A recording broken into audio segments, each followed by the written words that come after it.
Hello, I'm Isaac Hayes III, founder and CEO of Fanbase. Listen to what I'm about to tell you.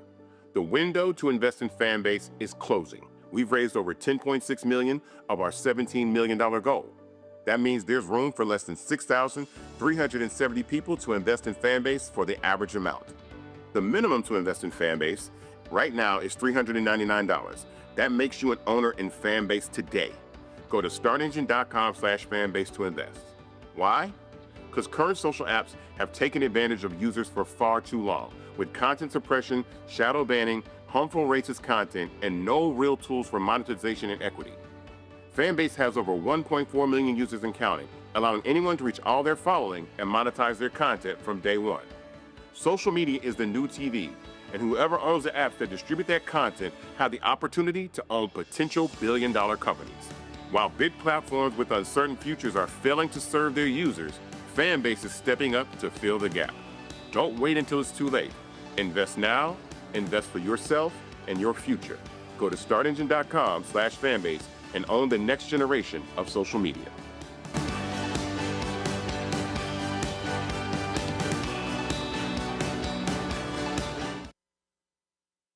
Folks, Black Star Network is here.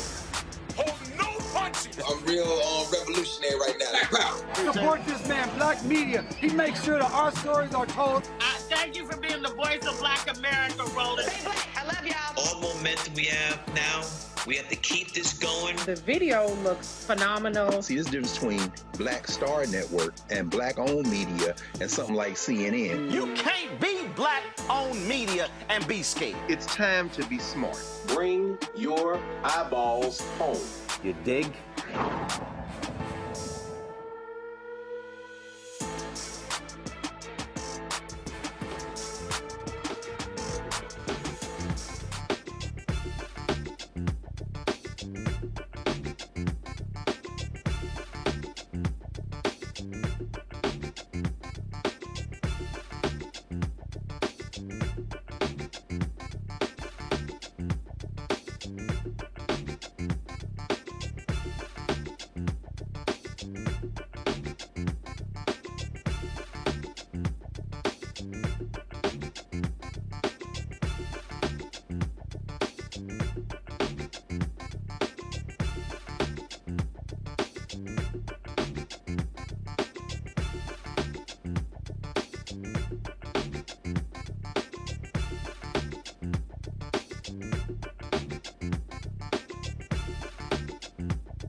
Monday, May 5th, 2025, coming up on Roland Martin Unfiltered, streaming live on the Black Star Network. The federal racketeering and sex trafficking trial of Sean Diddy Combs kicked off in New York today. What you need to know as a hip-hop mogul faces the fight of his life. Closing arguments are underway in the Tyre Nichols federal murder trial. 3 former Memphis police officers are on trial for the brutal beating death of Nichols. Folks, we've been breaking down Trump's new budget blueprint, which of course slashes education, health, housing funding, while pumping record cash into defense and border security.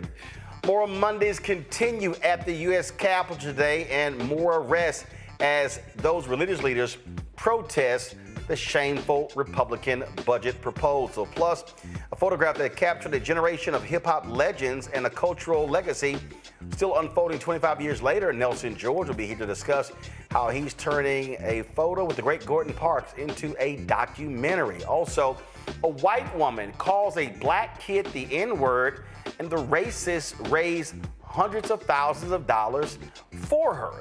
In tonight's Fit Live Win segment, we'll take you to Atlanta for Heels for ATL, a movement changing how black folks see fitness and community as hundreds run up heels together. Wait till we show you and talk to you about this. Folks, it's a lot we're gonna break down. Plus, we lost 2 legends, Clarence Smith, co-founder of Essence Magazine, and PGA golfer Jim Dent. It's time to bring the funk on Roland Martin Unfiltered on the Black Star Network. Let's go. He's got it. Whatever the miss, he's on it. Whatever it is, he's got the scoop, the fact, the find. And when it breaks, he's right on time and it's rolling. Best believe he's knowing. Putting it down from sports to news to politics. With entertainment just for kicks, he's rolling. It's on go, roll, y'all. It's Roland Martin, yeah. Rolling with Roland now. He's funk, he's fresh, he's real, the best, you know he's Roland Martin now.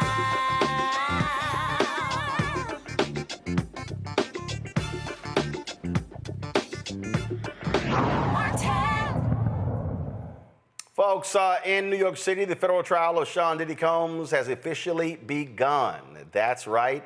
Remember, he was indicted last year on a significant number of charges, including racketeering, sex trafficking, transporting individuals for prostitution. Judge Ann Subramarian and the prosecution and the defense all, of course, made it clear during jury selection today what the stakes were. It was again, a huge day. There were a couple of times that Diddy actually turned down a plea bargain from prosecutors as recently as Friday. 150 potential jurors were questioned to determine their qualification to serve. 4 accusers, including R&B singer Cassie Ventura, are expected to testify. Cassie has stated that she will use her real name in court. Sean Combs maintains that all sexual encounters were consensual. His legal team argues that he is the target of unfair prosecution and racial bias. Opening statements are scheduled for next week, and the trial is expected to last at least 8 weeks. If convicted, Diddy could face life in prison. I want to go to my panel, Dr. Julianne Malveaux, economist, president emerita, Bennett College, author of Surviving and Thriving, 365 Facts in Black Economic History. Joining us from D.C., Dr. Omekongo Dibinga Sr., professorial lecturer, School of International Service, American University, author of Lies About Black People, How to Combat Racism, out of D.C. Glad to have you. Look, here's a thing here, Julianne, when you talk about this. First of all, it's shocking that this has moved this fast. I mean, I know some other folks who have been indicted on lesser charges, and it's taken them 2 to 3 years to get to court. At the same time, he has been incarcerated all these months, and I think that puts some pressure on to move this quickly. But to be honest with you, Roland, I hate to say I don't care. I do care, but it's not number with the idiot in the house that enslaved people built. This is not number one on my list of priorities. I feel badly for the brother, but it seems like he did a whole lot of dirt. And hey, let the chips fall where they may. Well, it's not a question on McCongo of what's number one on the list. I mean, the reality is, even with Trump being in the White House, I mean, life still goes on. There are going to be trials, there are going to be arrests, there are going to be all sorts of different things going on. And the reality is, this is a huge story. You're talking about one of the most impactful figures in hip hop music in the last 25 plus years, not just music, but also in fashion and so many different areas. You know, Sean Combs impacted the careers of a lot of people. This is a major, major trial. This is huge, and it's important for the country. It's important for the rule of law and all of that stuff, of course. But it's really important for our community. This is, you know, coming after the R. Kelly trial. This is another opportunity for people in our community who have done terrible things against members of our community, particularly Black women and young Black women, young Black men and boys, possibly boys as well. I don't know. We'll find out with this trial. Who have done terrible things by our community and have been allowed to get a pass, literally rolling for decades. We blasted their music. They rose to the top of society, soundtracks and deals, Pepsi, you know, commercial deals, all of these things. Diddy was on top of all of that. He was the untouchable star. And he got off of other charges, you know, the gun possession thing, you know, all these other type of things. And this is an opportunity, hoping that everything goes smoothly in terms of the people are able to testify, get their stories out, are not harassed, you know, intimidated, and so on and so forth. I think there's a lot of other guys in the industry who are probably shaking in their boots right now as this trial's getting to start. But we need to use this as a moment for us who are in hip hop, who are quote unquote elders in hip hop, to make sure that we're using this as an example to take control of this industry, to make sure that we're setting an example for future generations of artists as well as listeners of hip hop to know that they'll be protected and respected. Maybe not so much in the lyrics. Hopefully that can change too, but at least in these physical spaces, because so much has gone on in our community. I was listening to LL Cool J's Big Ol' Butt came on the other day. And like the second verse of that is about him picking up girls at a high school, right? You listen to BBD, Do Me, you know, the backstage, underage, adolescent, how you doing? Like, there's been so many things that were normalized as part of the culture as it relates to being involved with young people. But then Diddy took it to a higher level with everything that he's accused of in terms of physical abuse, Cassie, and all these other issues. So this could be a great reckoning for us in hip hop, and we all should pay attention. This is the New York Times story here. It said many of the potential jurors said they had been exposed to the case on television, at the gym, through water cooler talk among co-workers, via a comedian making jokes on Instagram. That exposure was not necessarily disqualifying, as long as the potential jurors, who are not being identified by name, said they could decide the case based only on the evidence they saw in court. Quote, "You understand that Mr. Combs is presumed innocent," the judge asked one potential juror, who said she had heard about the case on the radio and had been aware of Mr. Combs' music and celebrity since the 1990s. Absolutely. At one particular point, one of the jurors asked the judge for a restroom break, and the judge, it says, the judge expressed hesitance. Mr. Combs spoke up briefly. "I'm sorry, Your Honor, I'm a little nervous today." Those were the only words it was quoted as speaking today.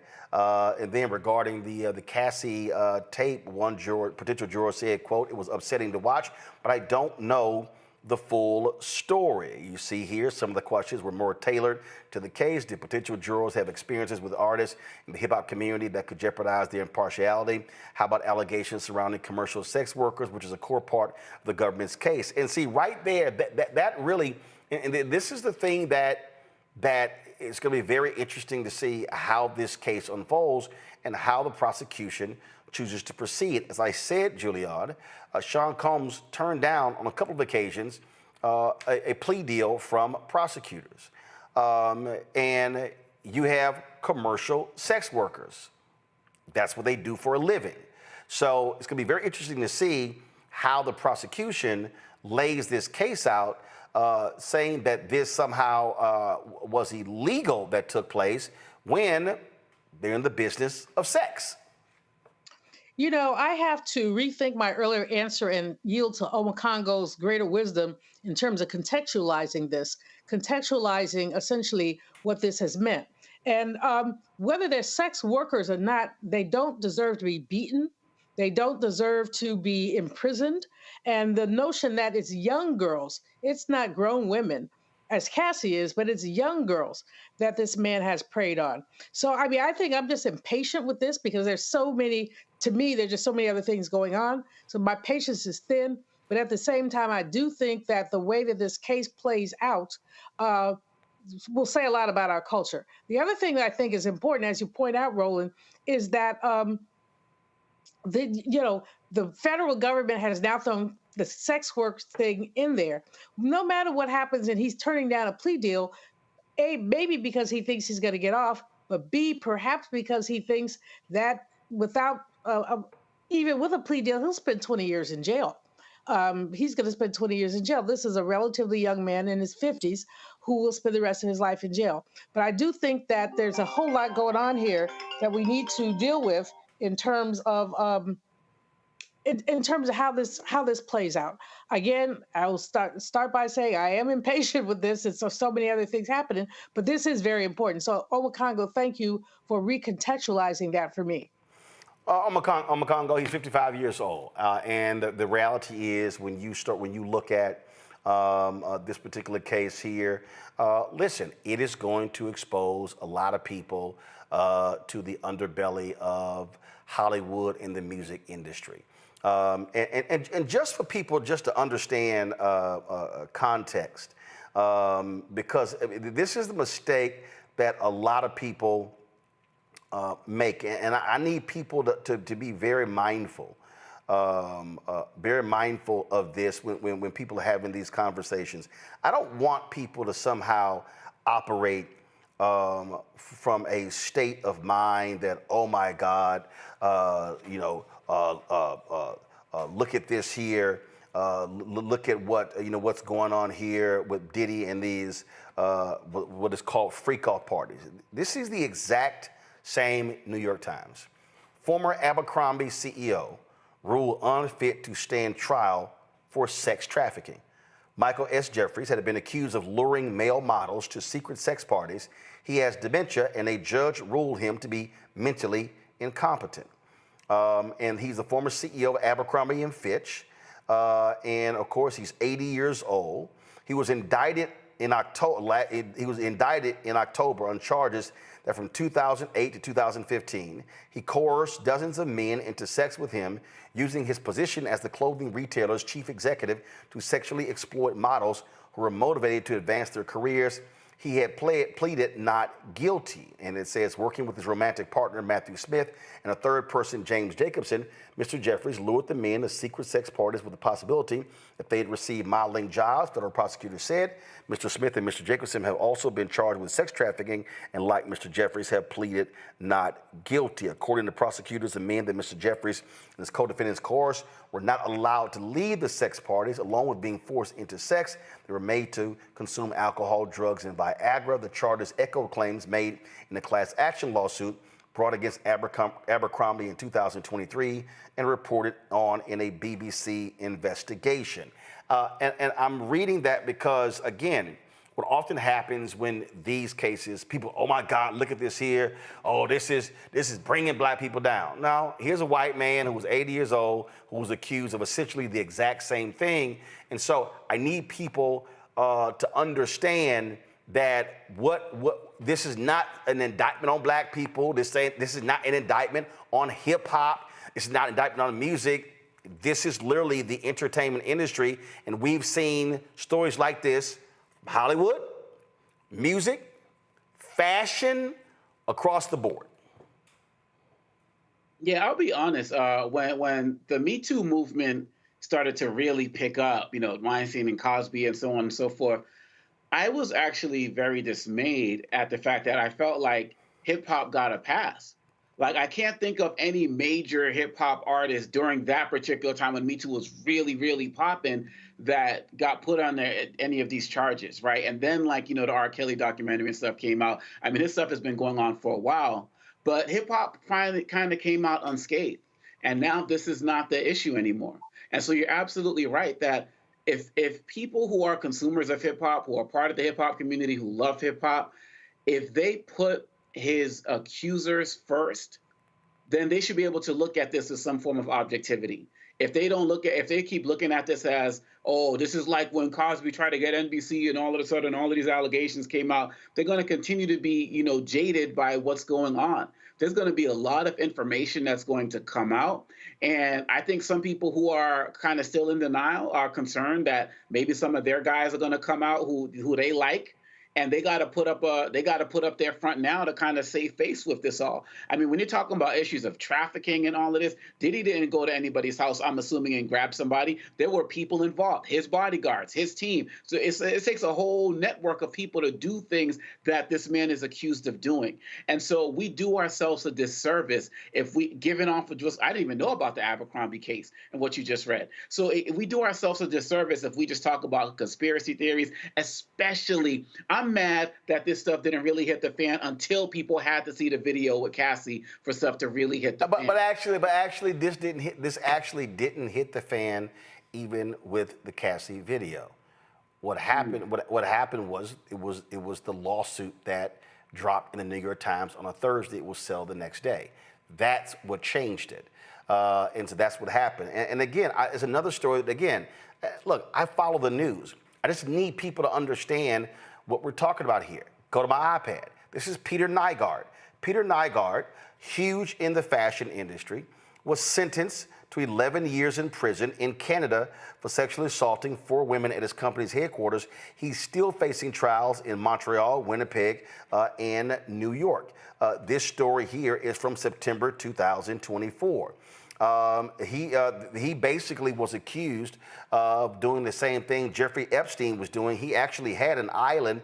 He actually had his own place in the Bahamas where people talked about the wild sex parties and things along those lines that actually happened at his home there as well. Again, when you see this story here, the prosecutor in Canada said Peter Nygaard is a sexual predator. He is also a Canadian success story gone wrong. Nygaard, 83 years old, and again convicted, and is still facing trials in Canada and the United States. And so so let me be real clear for people who are watching and listening.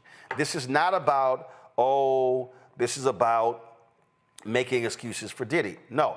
I want our people to understand, don't get caught up in this nonsense of black pathology.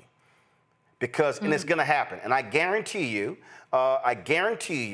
you're going to watch white mainstream media and you're going to see them talking about this here, and somehow they're going to make this an indictment on black people, on hip hop, on young artists. I just showed you 2 old white men.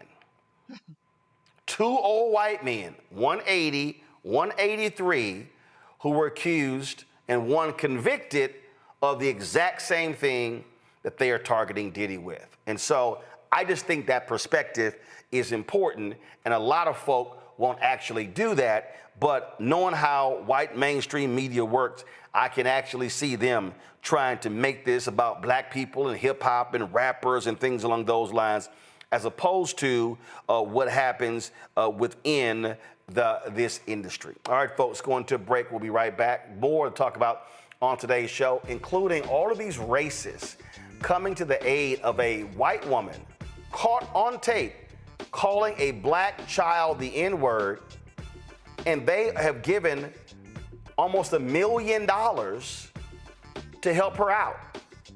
You're watching Roland Martin Unfiltered on the Black Star Network. Coming soon to the Black Star Network. In France, me and Tony, and accidentally went to the Louvre, right? But I had never been, and I saw a side door. And we got off the little bus. I said, come on, Tony, let's go to the Louvre. I mean, I'm just like, let's go to the Louvre, right? We're here. This black girl is at the door with this white guy, black African girl. And she says, oh my God, Vanessa Bell Calloway. And I'm like this, you know me? And come to find out we were at the wrong door. But she said, I'm gonna let you just go in here. But I wasn't Paris' friend. And that shocked me. She knew my name, she knew me. She knew my movie. You know, so it's like, you just gotta, they say, build and they will come. Put it out there, people will find it, they will come.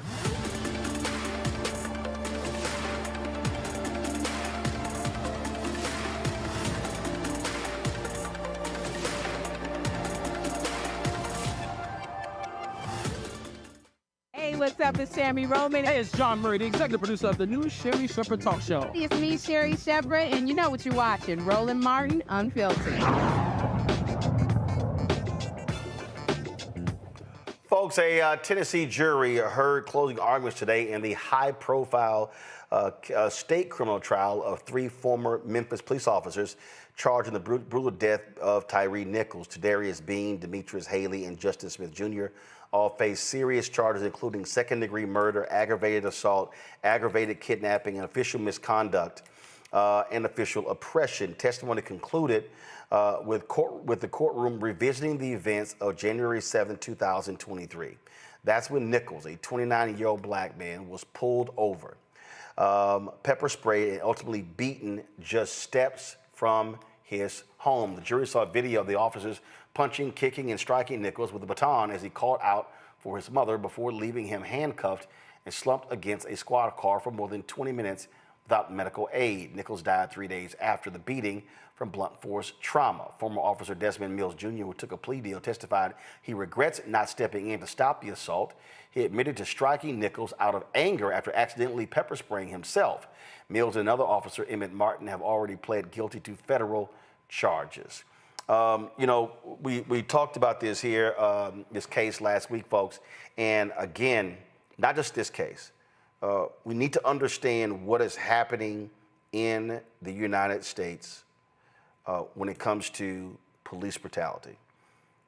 Right now, 2 blocks from us, sitting in the Oval Office, is somebody who supports thugs, somebody who supports officers. Remember, we had Megan Cundiff on, and we talked about the case of this Los Angeles County deputy sheriff who was convicted. Let me say it again. He was convicted of beating her. She was an innocent bystander. She was videotaping. Well, remember we told y'all on this show, remember we told you to be very careful because we said what was going to come down is that Donald Trump was going to do something. Do you now realize in that particular case that the U.S. attorney, post-conviction, is offering a plea deal? Wow. Remember, we warned everybody what was going to happen. Remember, they asked for a 3-month extension so he could review the case. The judge, like, what the hell is there to review? The man was found guilty. He said, no, we moving forward with this. Well, this U.S. attorney offers a plea deal. Go to my iPad. Now, federal prosecutors have resigned because of that plea deal. This is the Los Angeles Times. Several federal prosecutors, including the chief of the Public Corruption and Civil Rights Section, have submitted this is the LA Times, have submitted their resignations following a plea deal offered by the new U.S. attorney in Los Angeles to a sheriff's deputy who had already been found guilty of using excessive force. 2 sources confirmed to the Times that Assistant U.S. Attorneys Eli Alcaraz, Brian Fairstein, and Section Chief Cassie Palmer resigned from the office over a post-trial plea agreement filed Thursday in the case of Trevor Kirk, an L.A. County Sheriff's deputy who was convicted of a felony for assaulting and pepper spraying a woman outside Lancaster supermarket. This deputy sheriff was relieved of duty. He was found guilty in February of one felony count of deprivation of rights under color of law and faced up to 10 years in prison. Under the plea deal filed Thursday, which still requires approval from a judge, he will serve a maximum of 1 year in prison. The government agreed to recommend a year of probation. This is still the LA Times story. In June 2023, Kirk was responding to a reported robbery when he threw a woman to the ground and pepper sprayed her in the face while she filmed him outside a Lancaster Winco. While the woman matched the description of a female suspect Kirk had received from a dispatcher, she was not armed or committing a crime at the time he first confronted her, court records show. Under the new agreement, Kirk would plead guilty to a lesser included misdemeanor violation of deprivation of rights under color of law. If the plea is approved by the judge, according to the agreement, the U.S. Attorney's Office would, quote, move to strike the jury's finding that Kirk injured the victim. Ome Congo, this right here is a perfect example. This is all Donald Trump. Donald Trump's Department of Justice does not believe that cops should go to prison. Donald Trump has said he's going to give them 100% immunity for doing their job. He issued the executive order last week to protect them financially. I need people to understand that Donald Trump is giving cops a pass. The only reason this is this is a federal trial. Donald Trump has no jurisdiction over the trial in Memphis, state trial. Can't get involved in that. Federal, he can. I'm telling you right now, Ome Congo, I'm telling you right now, write it down. If this judge rejects this plea deal, matter of fact, even if he accepts the plea deal, I guarantee you, I will put $1,000 on it that Donald Trump is going to pardon this deputy sheriff. Wow. Wow. It's, sometimes you're motivated and you're inspired. You're doing this work every day. We're fighting. And then sometimes you get these stories that just take you down, a notch. And this is kind of one of those, because it's just another reminder of what this man is doing, not only to protect cops, but to protect white supremacy at all levels. When you couple this with programs that they're getting rid of in schools that work with black kids, because they say they want to right historical wrong, the way they're gutting civil rights divisions. This is part of it. This is also a DOJ that got rid of all of its investigations into white supremacy in the police and in the military. So they want this. They want to reward this in every way, shape, and form. And people need to really buckle up for not even what's coming, what's already here. You're talking post-trial they're doing this. How many trials are they going to go back and do this to? And how many judges might be down with this? How many prosecutors, might be, cool with this? Like, okay, yeah, maybe. This is what literally attacking the rule of law looks like. And it's happening from the place that's supposed to be the head of law in this country. This is scary. This is going to be happening across the country if it's not happening already. And we already have in Texas where, Abbott's, pardoning people on state levels. This is what Trump is going after in every way, shape, or form. And people were so happy when Matt Gaetz didn't get the job and they picked Bondi instead because she was going to be the sane one, the better one. She is the same instrument doing the same thing. Yeah. And people need to be on notice. This right here, Julian, this is the U.S. attorney who Trump appointed. This says Trump ally and rising California GOP star Essayli is named top federal prosecutor in L.A. That's him right there. He was a member of the California Assembly. His name is Bill Essayli, okay? This is him right here. This is the man who wants this cop to get off. This is the man who asked for the delay. And see, the reason this is important, because you got some Negroes out here, Julian, And I love it when they love talking trash about me and, oh, you're a Democrat shield. And all they end up doing is making excuses for Donald Trump. What these individuals are doing, and it's happening before our very eyes, is that people don't understand it. This is going to reverberate against black people. Yeah. I need people watching to understand, and I'm trying to warn y'all. This is what we tried to warn people about before the election. That's right. All of that energy to combat police abuse. Mm-hmm. Donald Trump is saying, black people and everybody else, do not bother calling the Department of Justice. We're not taking your phone calls. We're not going to file any civil rights claims against these cops. We're not going to prosecute these cops. We're not going to do anything against these cops. We support these cops. In fact, Trump is saying we support these cops beating people. We are down with their heinous actions. What did we go through last week?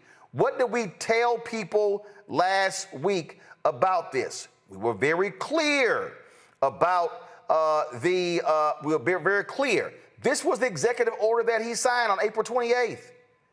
Strengthening and this is the key word, unleashing America's law enforcement. And in section 2, this is the most important thing. All of those shakedowns Donald Trump has done against these major law firms, this is where it shows up. The Attorney General shall take all appropriate action to create a mechanism to provide legal resources and indemnification to law enforcement officers who unjustly incur expenses and liabilities for actions taken during the performance of their official duties to enforce the law. This mechanism shall include the use of private sector pro bono assistance for such law enforcement officers. Nowhere in this executive order does Donald Trump give a damn about the victims of police abuse and brutality. He's saying, I am prepared and ready to protect the cops. No question, Roland. I mean, but we know this. Getting millions of dollars, tens of millions of dollars of pro bono services from these law firms, we all had to be asking, where were these services going to go?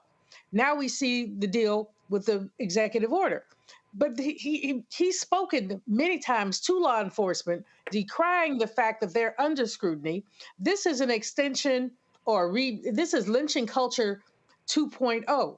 Where basically you say you can do whatever you want to somebody and expect no consequences. And if there are consequences, that the federal government will do what it has to do, what it can do to protect you. Pam Bondi, she's spoken to this.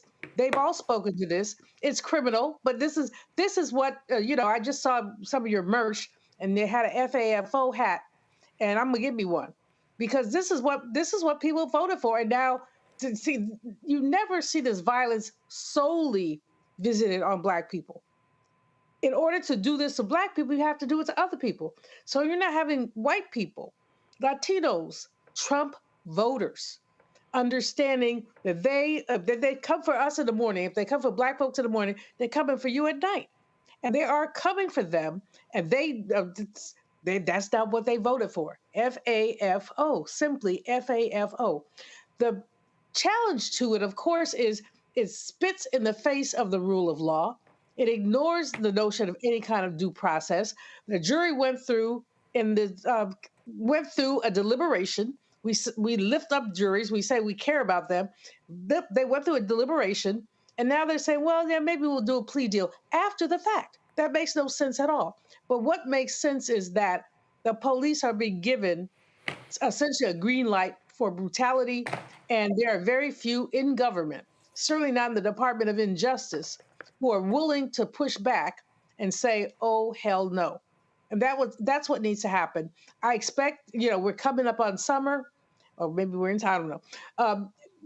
We expect to see more street violence, and we also expect to see more police officers indemnified before they even have a process on this.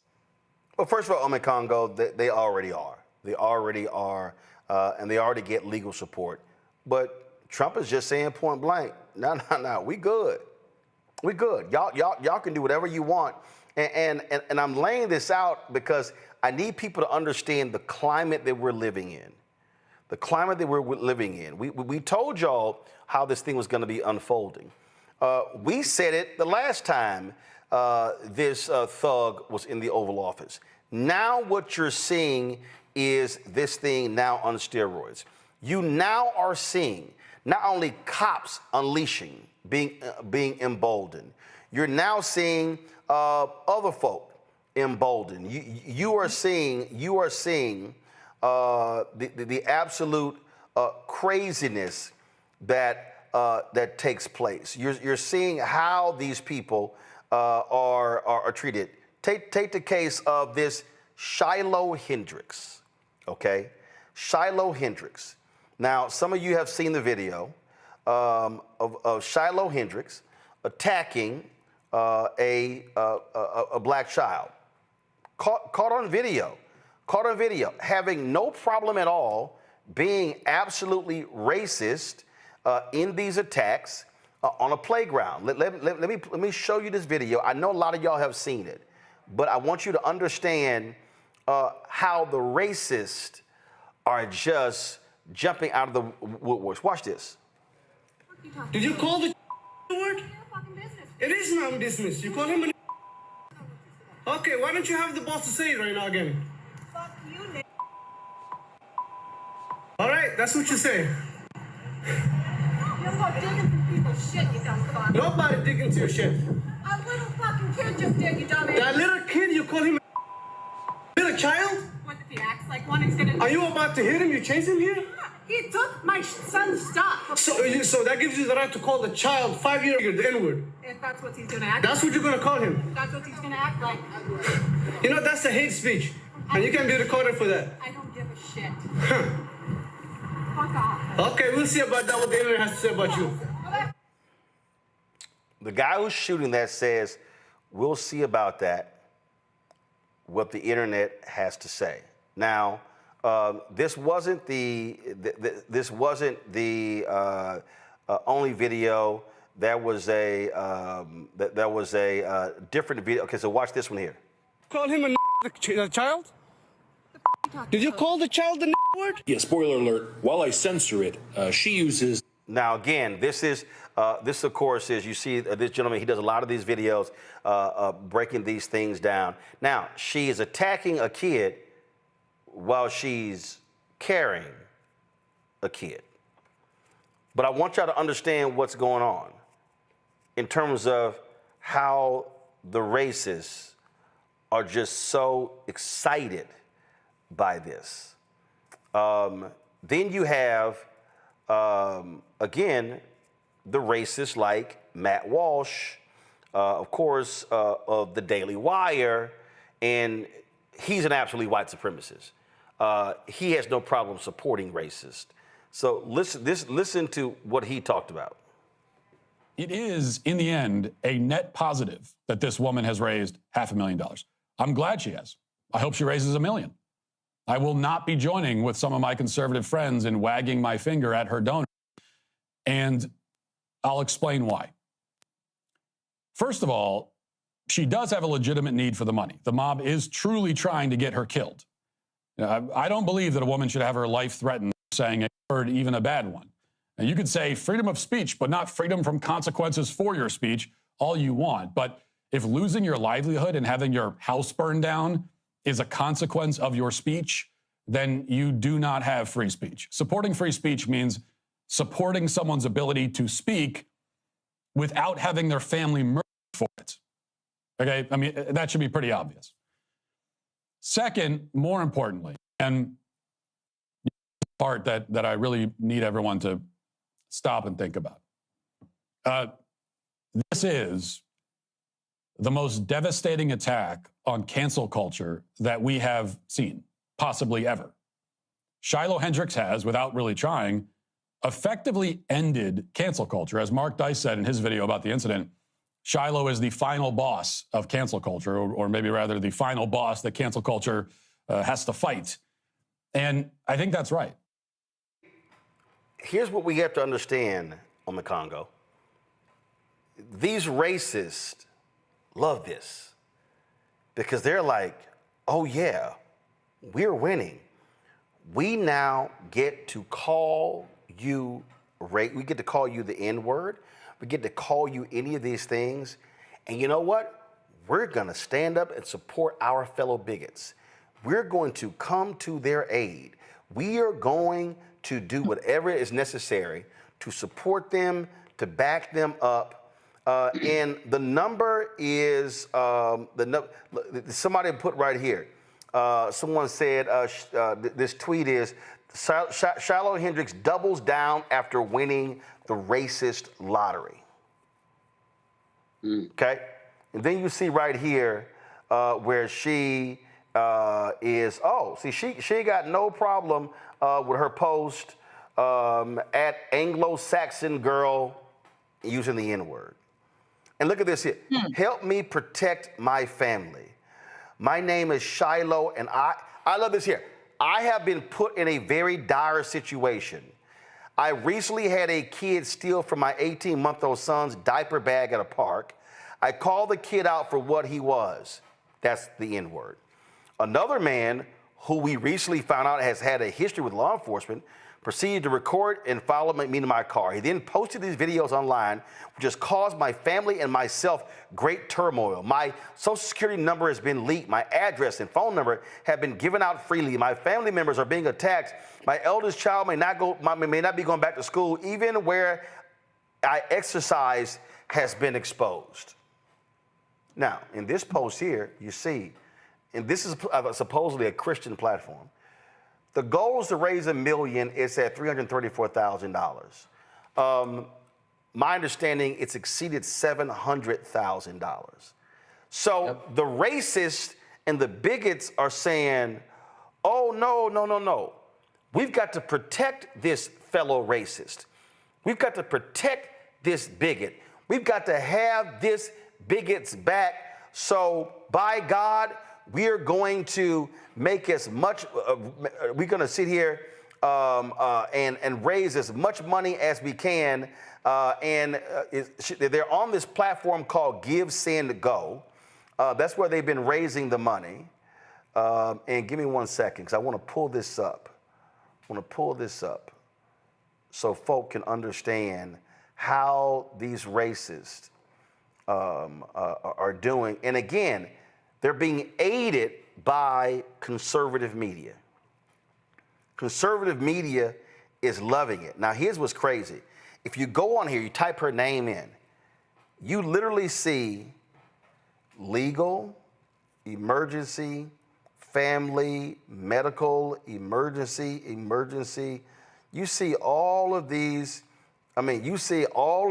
efforts to raise money for Shiloh Hendrix. Now, the question is, what's legitimate? But we do know about $700,000 has been raised. That's what's crazy. These racists are coming together and saying, yeah, here we go.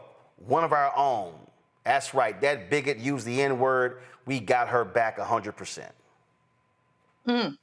Yeah, and I'm so glad you brought up the GoSendMe platform, because other platforms have no problems canceling donations and returning the money when something is found to be controversial. And I'd be very surprised to see what would happen on this website if somebody put up something that was deemed anti-Semitic. Would they cancel that? I'm very skeptical as it relates to that as well. So the hypocrisy is real, because they basically said, we don't, make judgments and so on and so forth.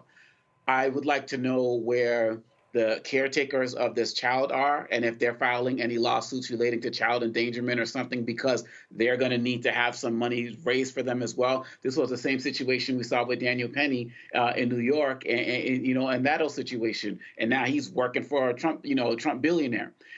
This idea of just what did Dr. King say? You can't legislate morality, but you can regulate behavior. this idea that this behavior is just going to be allowed and be platformed and people are going to be able to make money off of it. She's probably a future Fox contributor. This goes right in line with how you came back from the break in terms of talking about the police officer. White supremacy is being platformed in every way, shape, and form. And I am not I don't even know, I haven't followed this enough to know if all of those things she's talked about are actually happening. Right. The only thing missing from her was the white tears, right? Oh no! First of all, I mean, look, you got them. This is the actual. They've raised $677,258. 25,413 people have donated, and you see right here. You see the list of donations, and look at her. Where do I even begin? The overwhelming support that my family and myself have received is unbelievable. I have never felt so scared, yet reassured in my life. It's truly a whirlwind of emotions. You're a racist. This woman is no different than the White Citizens Council. She's no different than the hooded Klan folks. Oh, so you're now scared to death because somebody exposed your racism and your bigotry. And now you're mad that, oh my God, I'm being attacked. But you had no problem attacking the young boy with the N-word. But this is what Donald Trump has unleashed in America. That's right. That's right. Julianne, go ahead. Without question, but this is what he said he was going to do. This is what he did last time around. This is what he did when he forced Mayor Bowser to paper over the Black Lives Matter sign. This is who he is. And all these used to be closet racists have been given permission to behave like the jackasses, excuse my language, that they are. He's given them permission to do it. And basically, they have gone wild, gone amok. One of the things I think you said earlier, someone did, she's holding a child in her hands, in her arms, and attacking a child. What is she teaching the child that she's holding in her arms? He is going to be the third or fourth or fifth or sixth generation of racists because she showed him what is acceptable. He's going to go to the playground and call a little boy who beats him at a game, the N-word. He's going to, we can't say what all he's going to do, but he has the worst kind of role modeling. And quite frankly, the Child Protective Services needs to come and get her child because she's unfit to raise a child. And that's what needs to happen. We have to fight back. Now, this is one case out of, I don't know how many, but this is startling. And it's startling. It makes you want to lay hands on somebody. Where you say she was again? What her address? First of all, there's an open case. There's an open case in Rochester, Minnesota, where this took place. And here's, now remember, you have two things going on here on Mekongo. You've got this, you've got the story out of Texas that we've covered as well, where Austin Metcalf, the white kid, was killed, and the black kid was charged, both students. But what's interesting here is there's this one person who goes by BIPOC something. This is literally what his tweet was. It's official. We won. So here's what they did. They showed how much has been raised to help the racist Shiloh Hendricks, and then they're comparing it to Carmelo Anthony, the young black kid who was charged with killing Austin Metcalf, and $520,000 was raised for his defense fund. But this person goes, "It's official, we won." Then when you go to this person's Twitter feed, they got 200,000 followers. They go by Christian Colonizer. I screenshot in QT hateful, violent, ignorant, and racist tweets, hate and extremist content. X team, yeah, but you support racists. And then when you go underneath here, again, if y'all want to if you go underneath here, you're going to see all of these racists in their comments. You're going to see all of the things they have to say, because this is who they support. And people need to understand they are literally supporting bigots and bigotry. And I'm telling you right now, Donald Trump has absolutely, I mean, look at this person. We have raised over $120,000 in a few hours. This has sent a thermonuclear missile into the Overton window. Big credit for assisting all of these people. Again, going by independent journalists, this is who they are. They are openly supporting bigotry, and they got no problem doing so because they know one of their own is sitting in the Oval Office. Their own is at the Department of Justice. It's in every facet of government. They've got Stephen Miller. It can go on and on and on.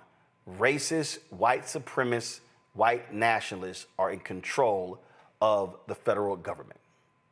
Omekongo, and then Julian. Period, bottom line. Period, bottom line. You brought up Carmelo Anthony. Last time I checked, it was his family that had to move because of threats that they were getting. And, you know, we see stories like this across the country where Black families get attacked in some way, either physically or on social media. We are not the ones threatening to burn people's houses down. We are not the ones doxing people and having people do SWAT activities on people's homes. We are not the ones who were doing that. And so this whole story actually makes me more concerned for that child and his family and what's going to happen to them. Someone's going to put their information out there as well. And that's why these stories are important to get out there so people know that we have to protect them. We are the only ones who are going to be able to protect ourselves because we are dealing with a racist government. We're dealing with a racist president who, as you said, at least 6 times today already unleashed these people on us. They want the violence, they want the hate, they want the smoke. The fact that you're going to compare someone on a murder trial to a racist lady, you know, calling a child this is barbaric and disrespectful. I had a kid in my class who said that my class taught him that he was a racist because he was thinking about all of his experiences growing up. And he said when he was 5 years old, he remembers watching TV with his uncle and his uncle said, "You see that person on TV? That's an N-word." Like he was getting that so young. And for people who thought that we've come so far and this new generations are so open-minded and so on and so forth, more of these young guys are MAGA, more of these young guys are racist, and more of these folks have no problem openly putting it out there and making money off it. And these companies are out there supporting it. I don't think she's lost a job. I don't think her kids have any problems going to school. And this is part of the problem as well. Julian?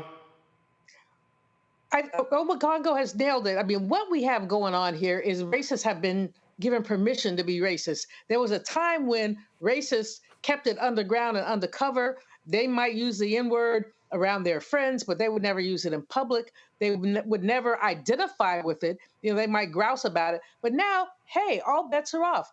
The hoods have come off. They don't have to wear hoods anymore. The Klan is out. And this woman is one of them Klanettes or whatever they call them. And shame on her. But she doesn't have any shame. To even put up a GoFundMe page suggests, or whatever they call it, go, suggests that she has no shame. And all these people who are sending in the comments and the dollars have no shame either. And what it does say to me is that we have to, Black folks have to be ready. You know, if we must die, let it not be like hogs, said Claude McKay, hunted and penned to this inglorious spot. That is where we are, hunted and penned. But he concluded his poem, If We Must Die, said, pressed to the wall, dying, but fighting back. We must always fight back. This woman, I can't even tell you what all these happened to her. But it's not her personally, it's the lynching culture that has made it okay for a woman, a relatively young woman with a child in her arms. Why would you expose your child to that level of hatred? Why would you do that? Easy, because because it ain't no different than the people who invited their children and had them standing out there lynchings. You know this. Exactly. This is who they are. This is what their life is. And I just need people to understand that they're not going anywhere because they are being emboldened. They're being emboldened by the person sitting in the Oval Office. Got to go to a break. We come back. We're going to show you religious leaders protesting what they call is an immoral budget by Republicans. They get arrested at the Capitol. Moral Mondays hits the U.S. Capitol. Rep. Bishop William Barber repairs of the breach. We'll show you when we come back. Folks, don't forget to support the work that we do. Listen, the conversation that we have, and I'm just telling y'all right now, this is so critically important, what we're talking about here, because what we are seeing is going to continue. We have been warning. In fact, just so y'all understand, I saw somebody had posted a tweet. And if y'all want to understand why it's important to support this show, here's a perfect example. This is the tweet here. Somebody posted, "They are concerned about the declining birth rates of white people. We know what they mean. Thanks to Stephanie Rule for highlighting this. You would think they'd be more concerned with air travel now as planes can't fly and airports are a mess." And this person, hashtag Dems United. This was my response. We've been highlighting this in Roland Martin Unfiltered since 2018. Also my book, White Fear, in 2022. Hell, I can go back to 2009 when I first started talking about declining white birth rates. See, if y'all want to follow media that figures this stuff out late, y'all can go keep watching mainstream white news. We have been ahead of the curve on so many stories because we're paying attention to what is happening on the ground. So when you support this show, when you support this network, you are supporting. Listen, the advertisers not flocking. Oh, you turn on Fox News, you're going to see all kind of major ads. They do not want to support black-owned media. And unfortunately, in black-owned media, it's too much emphasis on hair, beauty, entertainment, and sports, and not enough on the news stuff that's happening every single day. But you help us build this out right now, and I'll pull it up just so you understand what we're doing right now. All this is being changed.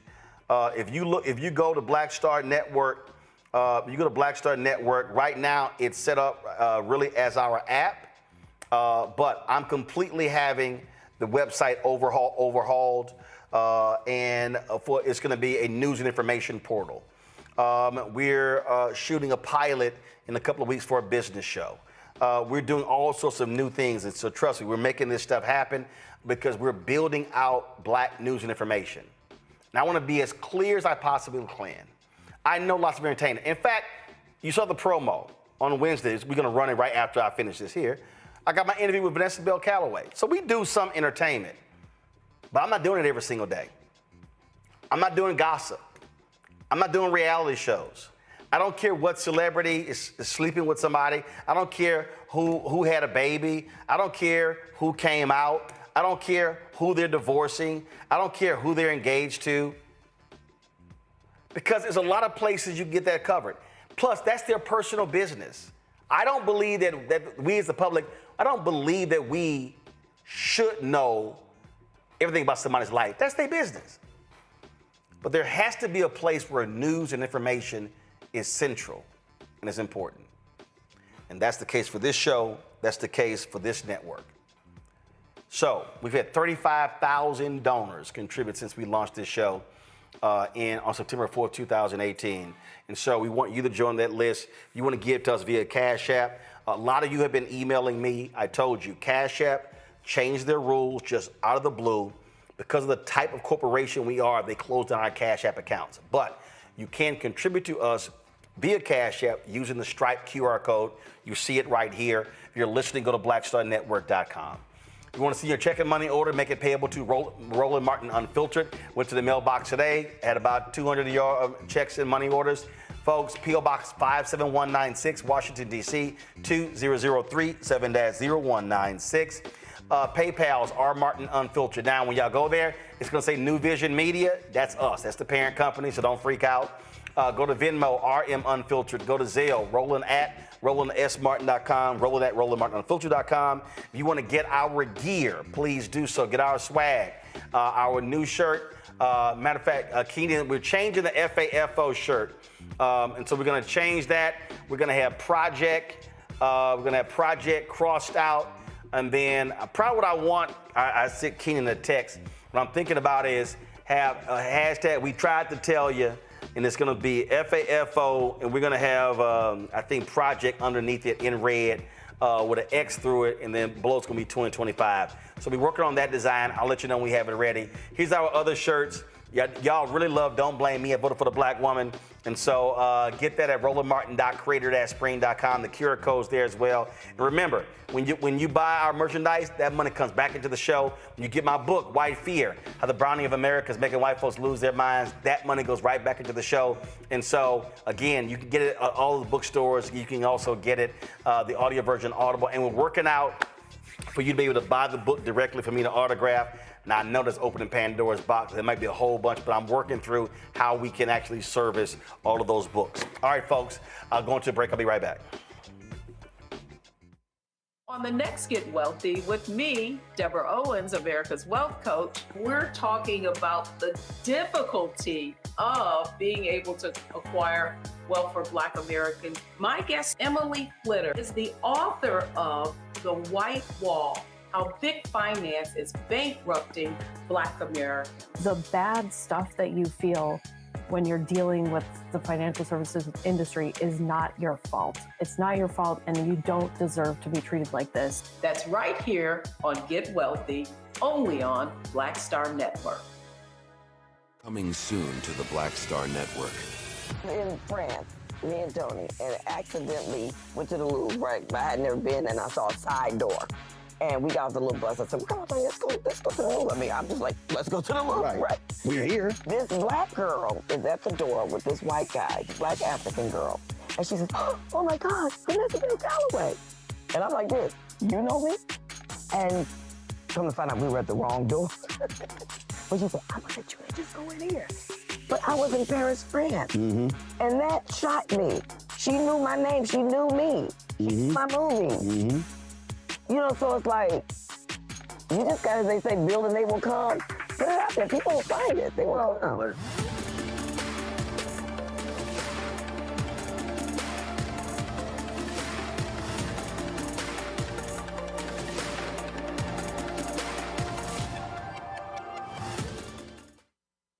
What's up? Geek Tony in the place to be. Got Kicked Out Your Mama's University, creator and executive producer of Fat Tuesdays, a air hip-hop comedy. But right now, I'm rolling with Roland Martin, unfiltered, uncut, unplugged, and undamn believable.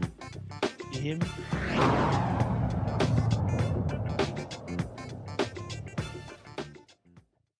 Bishop William Barber, repairs of the breach that continue bringing moral Mondays to the United States Capitol.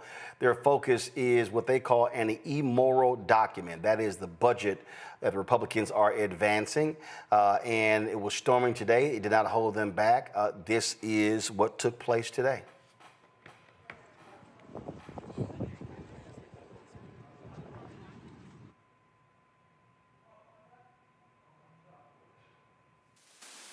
We are here. We're doing a roll call on all that has supported us and continues to support us. This list goes on and on. This represents millions of people. The AME Zion Repairs of the Breach, the AME Zion Church, National Council of Churches, Christian Church Disciples of Christ, Sojourners, Red Letter Christians, United Church of Christ, Ohio Council of Churches, Presbyterian Church USA, Black Voters Matters, National Urban League, National Council of Jewish Women, Fellowship of Reconciliation, the Nation's Mosque, and many, many more. So while we are here, we will not bow, nor will we be bought, nor will we back down. While we have Moral Mondays, we gather because silence is not an option. We gather because injustice is not abstract, it's legislated. We gather because faith does not belong only in the sanctuary. It must walk into the halls of power and cry out for justice. Why Moral Mondays was born from a holy unrest. When political leaders began passing laws that hurt poor and protect the powerful, when they prayed in public but punished the vulnerable in private, when budgets become weapons and policy becomes persecution, we answered with this what our sacred traditions demand. We demand a public witness, prophetic resistance, and moral action. We do not come to do protest itself. This is not a photo op opportunity. We come because our sacred text cries out, woe to those who decree unrighteous decrees. Let justice roll down like waters. Whatever you did for the least of them, you did also unto me.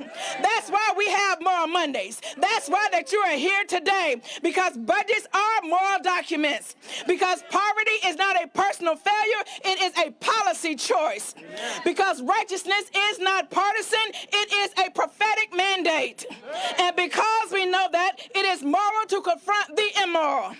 We are called to the depths of our conscience. Let every heart turn toward heaven and every foot be ready to march. Let every voice of conscience be stirred. How? Why do we stand together? Together we arise shoulder to shoulder, pastors and prophets, imams and Muslims, rabbis and cantors, monks and Dharma teachers, Sikh gurus, indigenous elders, Hindu priests, humanist leaders. We stand not as enemies of the state, but as guardians of the soul of this democracy.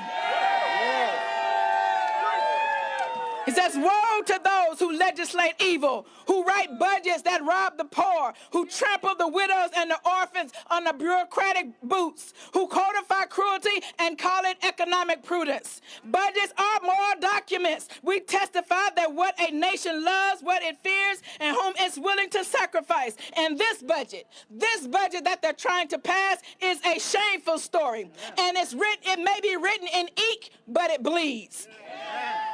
It bleeds when Medicaid is slashed and 36 million risk losing care.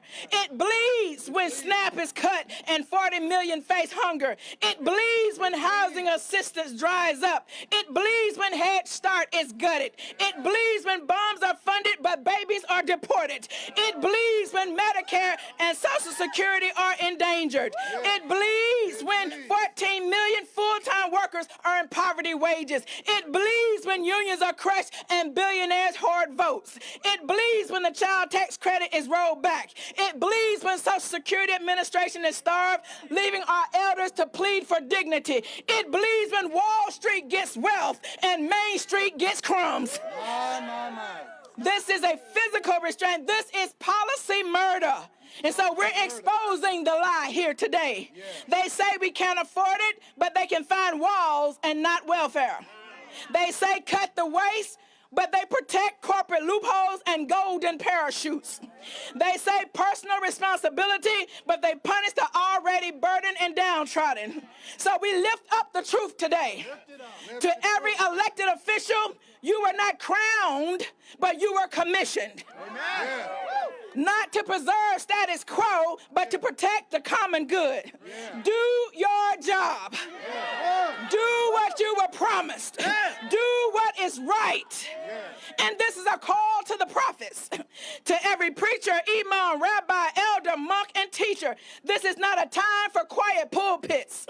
This is an hour of sacred confrontation. This now is the time to bring our sacred text to the steps of the Capitol.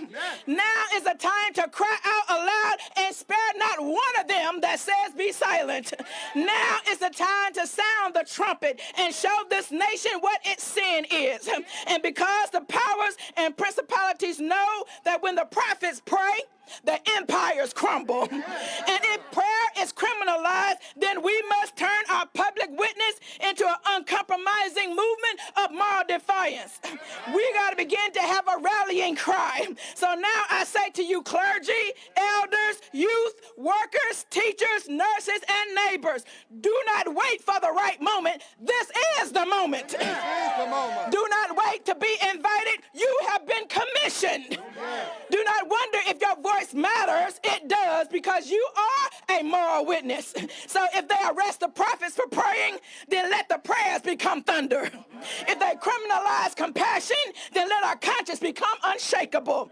If they legislate violence, then let us legislate love in pulpits, in the courtroom, in the streets, in the Capitol, and in every chamber. Raise your voice. Raise your voice. Raise your voice. Forward together! So, folks, they had the initial protest outside, And then they went inside. Here are a couple of videos on the repairs of the breach Twitter feed. So check this out.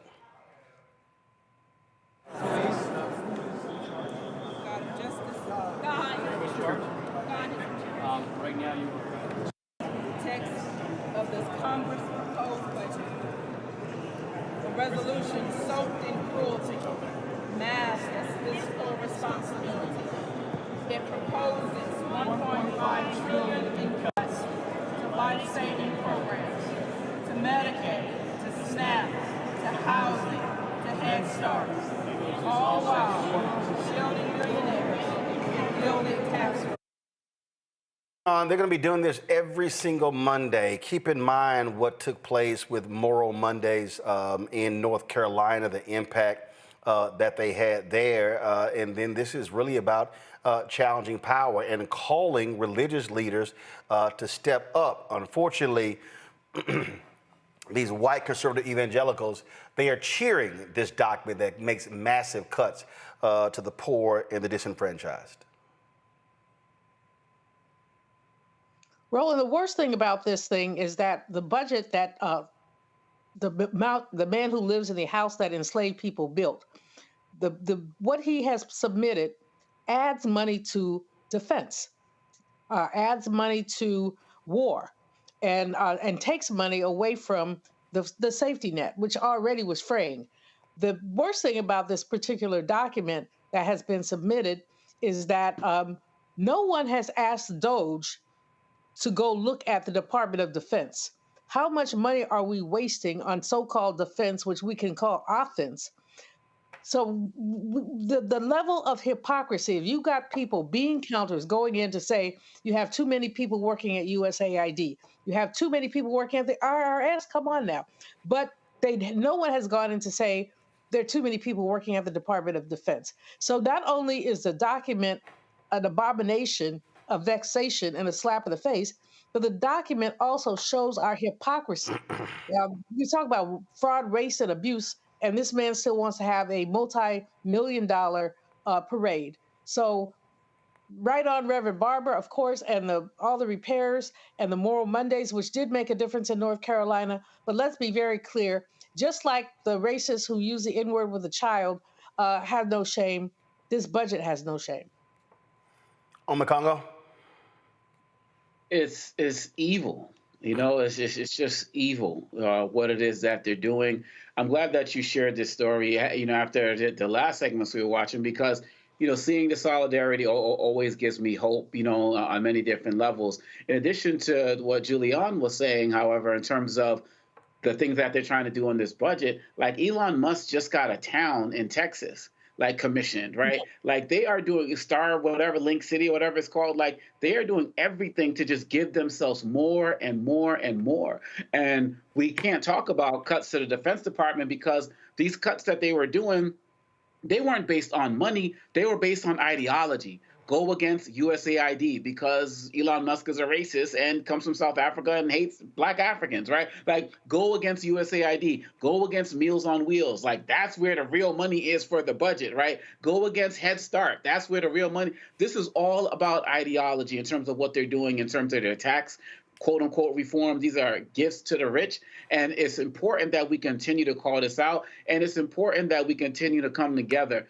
What the sister was saying as she was preaching, it's very important that people across the spectrum, we only hear about, you know, Jews and Muslims as it relates to people going against each other in Israel and Palestine. But we know that there are people who are of all backgrounds who are coming together to fight evil wherever they are seeing it. And that's not going to make it on the news tonight. Reverend Barber's not going to be on MSNBC or CNN or these other networks tonight. What happens at the Capitol is not going to be there tonight. But that's why I said in the last segment, it's up to us to make sure we get this out to show the people what's happening. And that's going to help people realize that they're not alone. So kudos to Reverend Barber and everybody who was out there doing this work today and all the other days. Folks, the twice impeached criminally convicted felon-in-chief Donald the Con Trump, again, in unveiling his fiscal year 2026 budget blueprint, lays out dramatic shift in spending, big increases for defense, homeland security.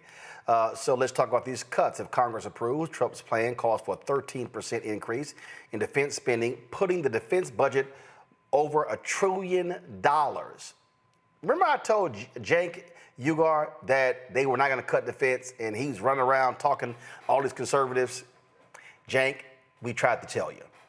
The blueprint also proposes a historic $175 billion investment to fully secure the border, including $43.8 billion for the Department of Homeland Security to ramp up deportations and finish the border wall. The budget also slashes $163 billion from non-defense discretionary spending, a 22.6% cut targeting education, environmental protection, public health, housing, foreign aid.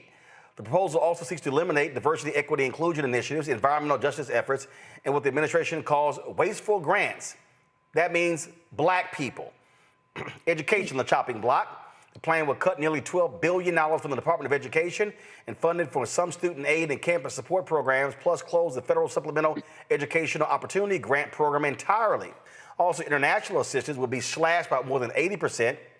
The remaining funds will be consolidated into a new America First Opportunity Fund under direct presidential control. Congress will ultimately decide what gets funded, but Trump's blueprint makes clear that his second-term priorities are historic military investment, aggressive border security, and the deepest domestic spending cuts we have seen since Ronald Reagan.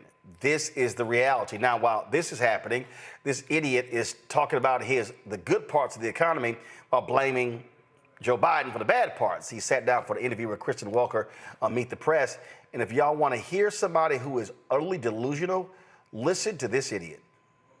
I want to start on the economy, sir, which obviously the biggest issue for voters. We got new numbers today, better than expected job numbers. Much better. At the same time, the economy shrank in the first quarter. You've been arguing all week that this is President Biden's economy. Is this now your economy, sir? Well, I think certain aspects of it are. Costs are. I was able to get down the costs, but even that, it takes a while to get them down, but we got them down good. We lost $5 to $6 billion a day with Biden. $5 to $6 billion.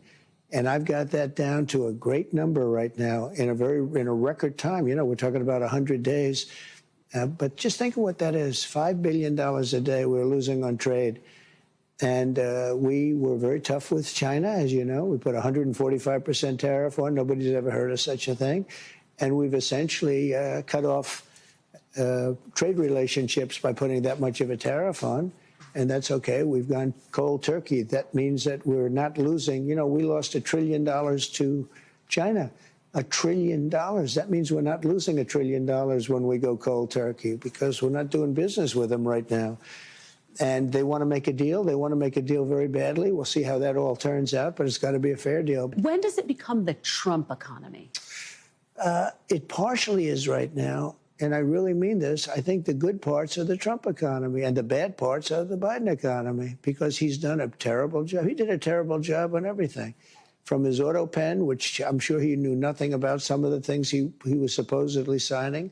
But, sir, you acknowledge when you announced your tariffs, for example, the stock market dropped. It's been volatile. It has since gone up. It is, Do you take responsibility for that? Yeah. Do you take responsibility when it drops? Ultimately, I take responsibility for everything, but I've only just been here for a little more than 3 months. But the stock market, look at what's happened in the last short period of time. Didn't it have 9 or 10 days in a row or 11 days where it's gone up? And the tariffs have just started kicking in. And we're doing really well psychologically. I mean, the fake news was giving me such press on the tariffs. The tariffs are going to make us rich. We're going to be a very rich country.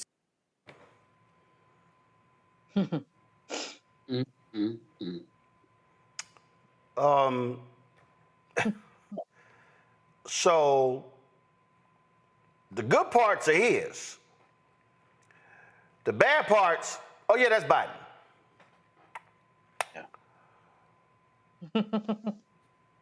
Okay. In the same interview, he was like, you know what? If there's a recession, it's fine. Listen to this.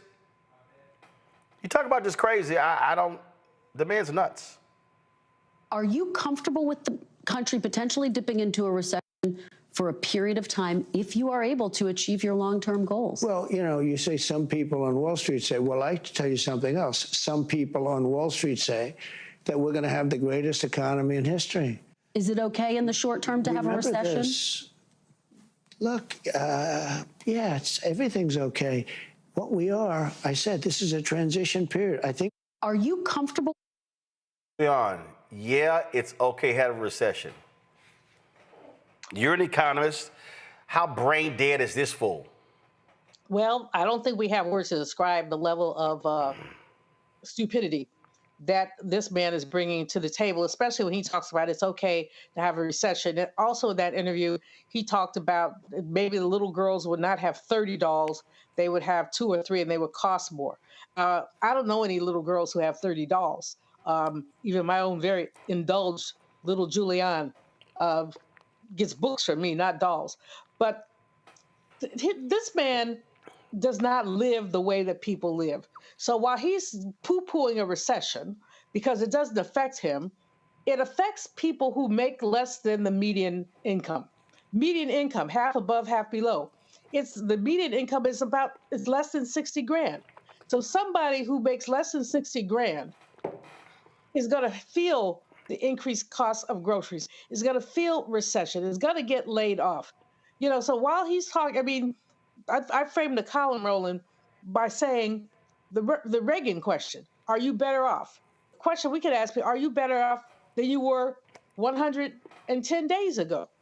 And many, many people would say, no, they're not better off. So he's okay with the recession because it's just going to cause a little pain for people in the $200,000 a year plus bracket, enormous pain for people who are at below the median income. That means half of all Americans are going to feel it some kind of way.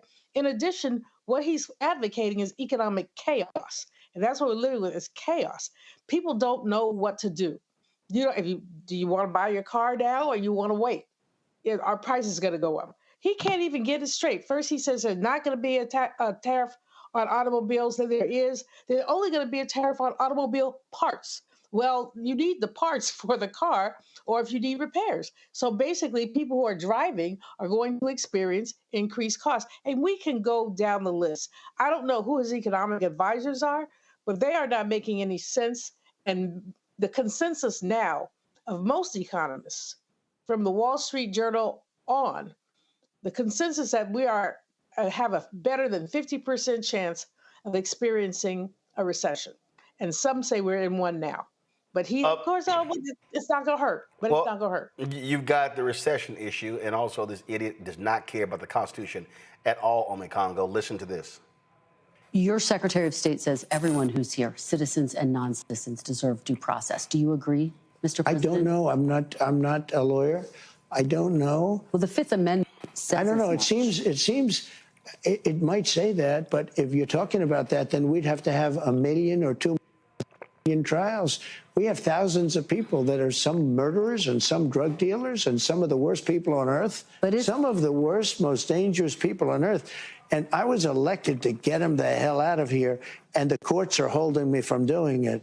But even given those numbers that you're talking about, don't you need to uphold the Constitution of the United States as president? I don't know. I have to respond by saying again, I have brilliant lawyers that work for me, and they are going to obviously follow what the Supreme Court said. What you said is not what I heard the Supreme Court said. They have a different interpretation. Is anyone in your administration right now in contact with El Salvador about returning Abrego Garcia to the United States? I don't know. You'd have to ask the attorney. Boy, it's a whole lot of I don't knows because he's an idiot. You take an oath to swear to uphold and protect the Constitution of the United States from enemies, foreign and domestic. On the Congo, when it comes to the Constitution, the greatest domestic enemy is Donald Trump. And just imagine any president that's lived in our lifetimes saying something like that. And we should not be surprised because this was a man who, while he was running in the election, said that we should suspend the Constitution.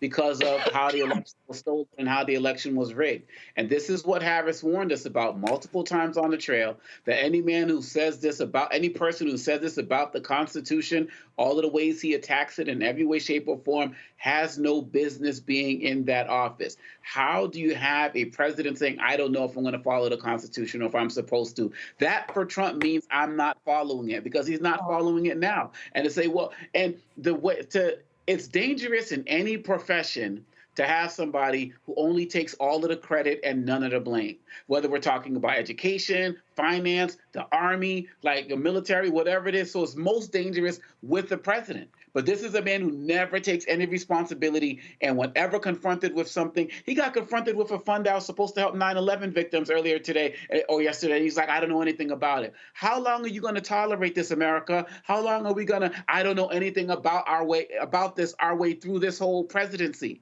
And when these shelves start going empty in May and July, and people can't get their fireworks, and people can't get their $2 that he's talking about, maybe that's going to be the time where people are going to start speaking up and challenging us, because this man just sounds like Scrooge.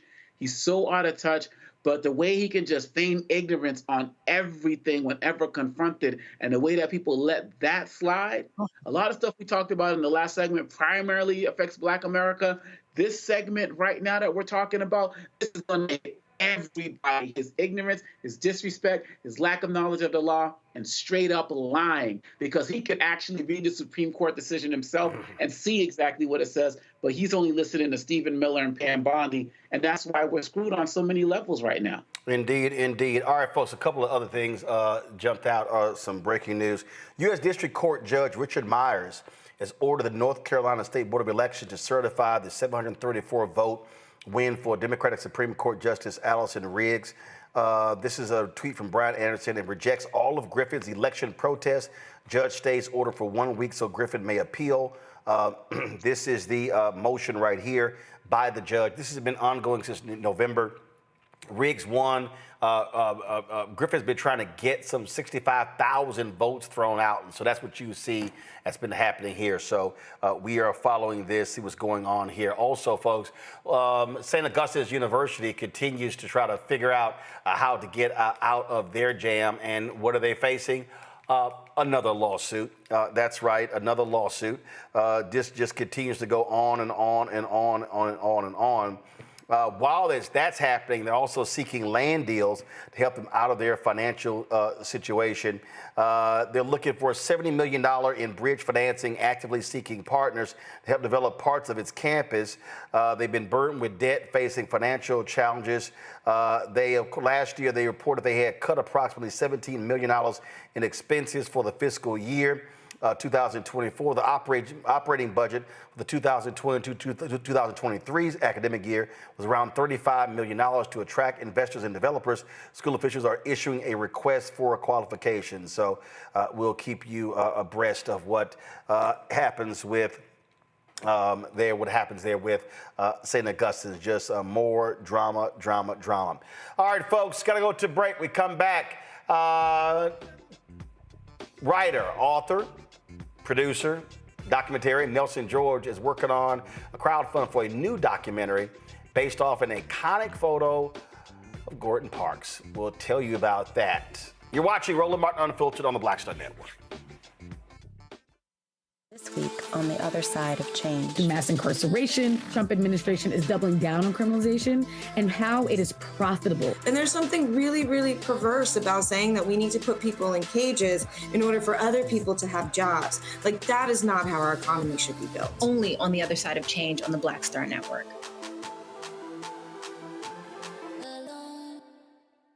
Coming soon to the Black Star Network. In France, me and Tony, and accidentally went to the Louvre, right? I had never been, and I saw a side door. And we got off the little bus. I said, come on, Tony, let's go to the Louvre. I mean, I'm just like, let's go to the Louvre, right? We're here. This black girl is at the door with this white guy, black African girl. And she says, oh my God, Vanessa Bell Calloway. And I'm like this, you know me? And come to find out we were at the wrong door. But she said, I'm gonna let you just go in here. But I was in Paris, France. And that shocked me. She knew my name, she knew me. She knew my movie. You know, so it's like, You just gotta, they say, build and they will come. Put it out there. People will find it. They will come.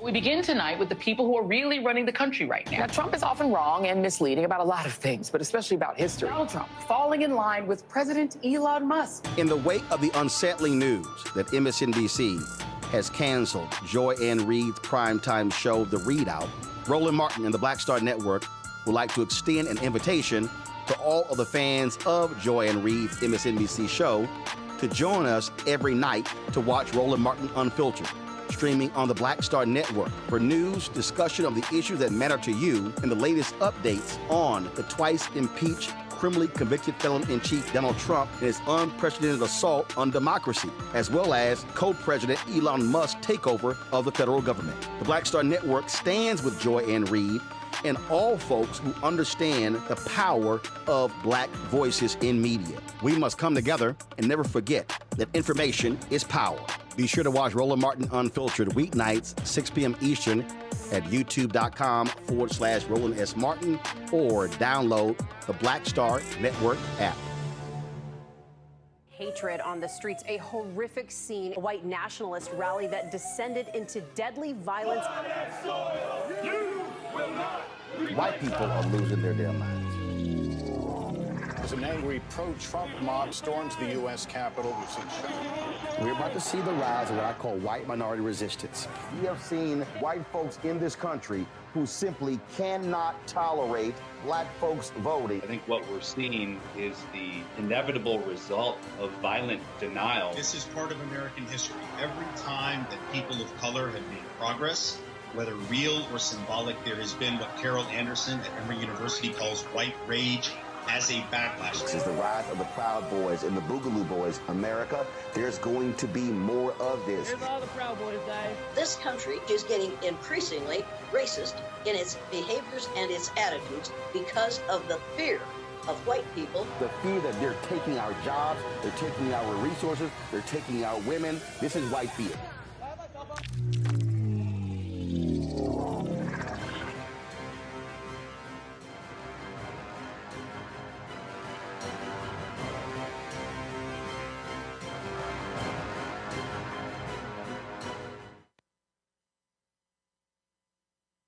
Hey, what's up, y'all? I'm Devon Frank. I'm Dr. Robin B., pharmacist and fitness coach, and you're watching Roland Martin Unfiltered.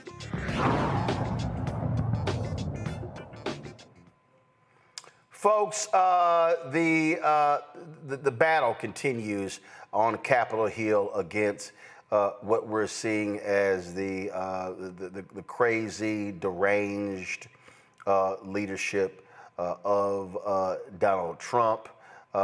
You've had, of course, today, Hakeem Jeffries, Democratic House leader, speaking again on what is happening. And it's very interesting to me. People keep saying they need to see more from Jeffries fighting back, which sort of is confusing to me because there are limited powers in the House. So when you talk about fighting back, well, what do you actually mean fighting back? What exactly what more can they actually do to quote fight back? So that's just I don't really understand what that means. But one of the things you also see happening, these town halls taking place all across the country, and Republicans, they really are running scared. They really are running scared because you've got constituents who are showing up in these spaces, and they're mad that they have to actually take their messages. And so in some places, they are restricting them from even for people even showing up, because how they're framing this thing is, oh, the people who are showing up, you know, they really aren't, you know, all voters. They're being paid to be there. But it's a whole lot of people who are showing up, who are constituents, and the Republicans just actually hate the fact that they have to answer to them. And so those are the things that you're seeing. And so Democrats are doing all they can in terms of, especially Leader Jeffries, talking about these various cuts. Today, he held a news conference on Capitol Hill.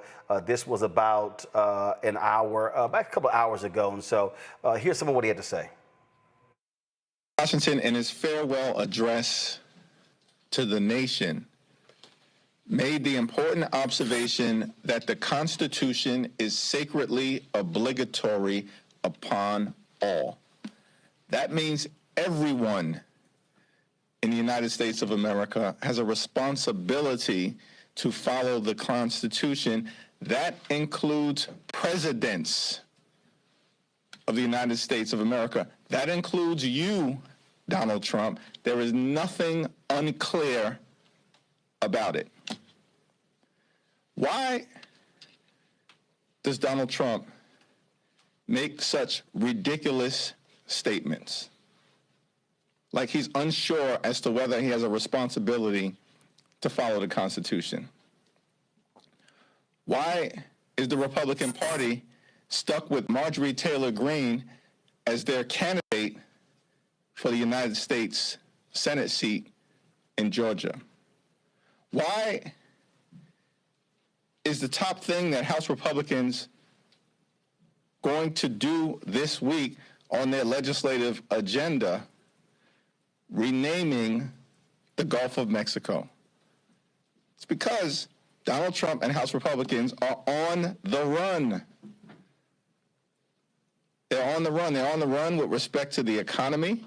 They are crashing the economy in real time and driving us toward a recession. Donald Trump and House Republicans have nothing good to say about the economy. They promised to lower costs and to drive down the high cost of living in the United States of America. Costs aren't going down. They're going up. House Republicans haven't passed a single bill that has anything to do with lowering the high cost of living in the United States of America. Not a single bill, no executive order, no administrative action coming from this administration.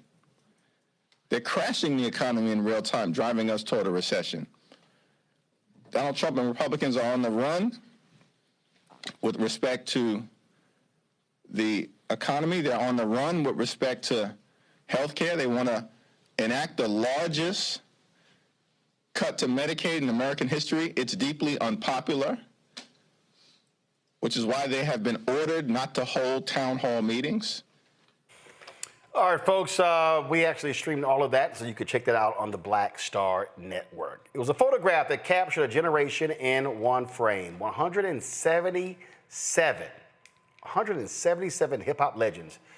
And the cultural legacy still unfolding 25 years later. On September 29th, 1998, legendary artist Gordon Parks Jr.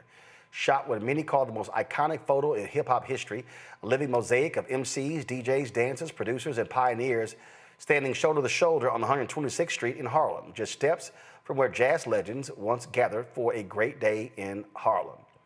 The author, filmmaker, music, and culture critic Nelson George wants to turn that day into a documentary, and he's leading a crowdfund effort to do so. Here is a look.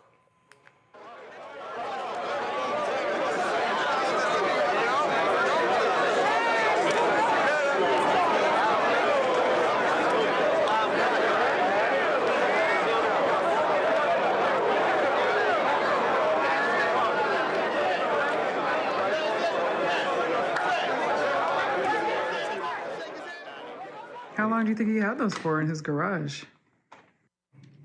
We haven't looked at these, opened these up in, God knows, 30 years maybe.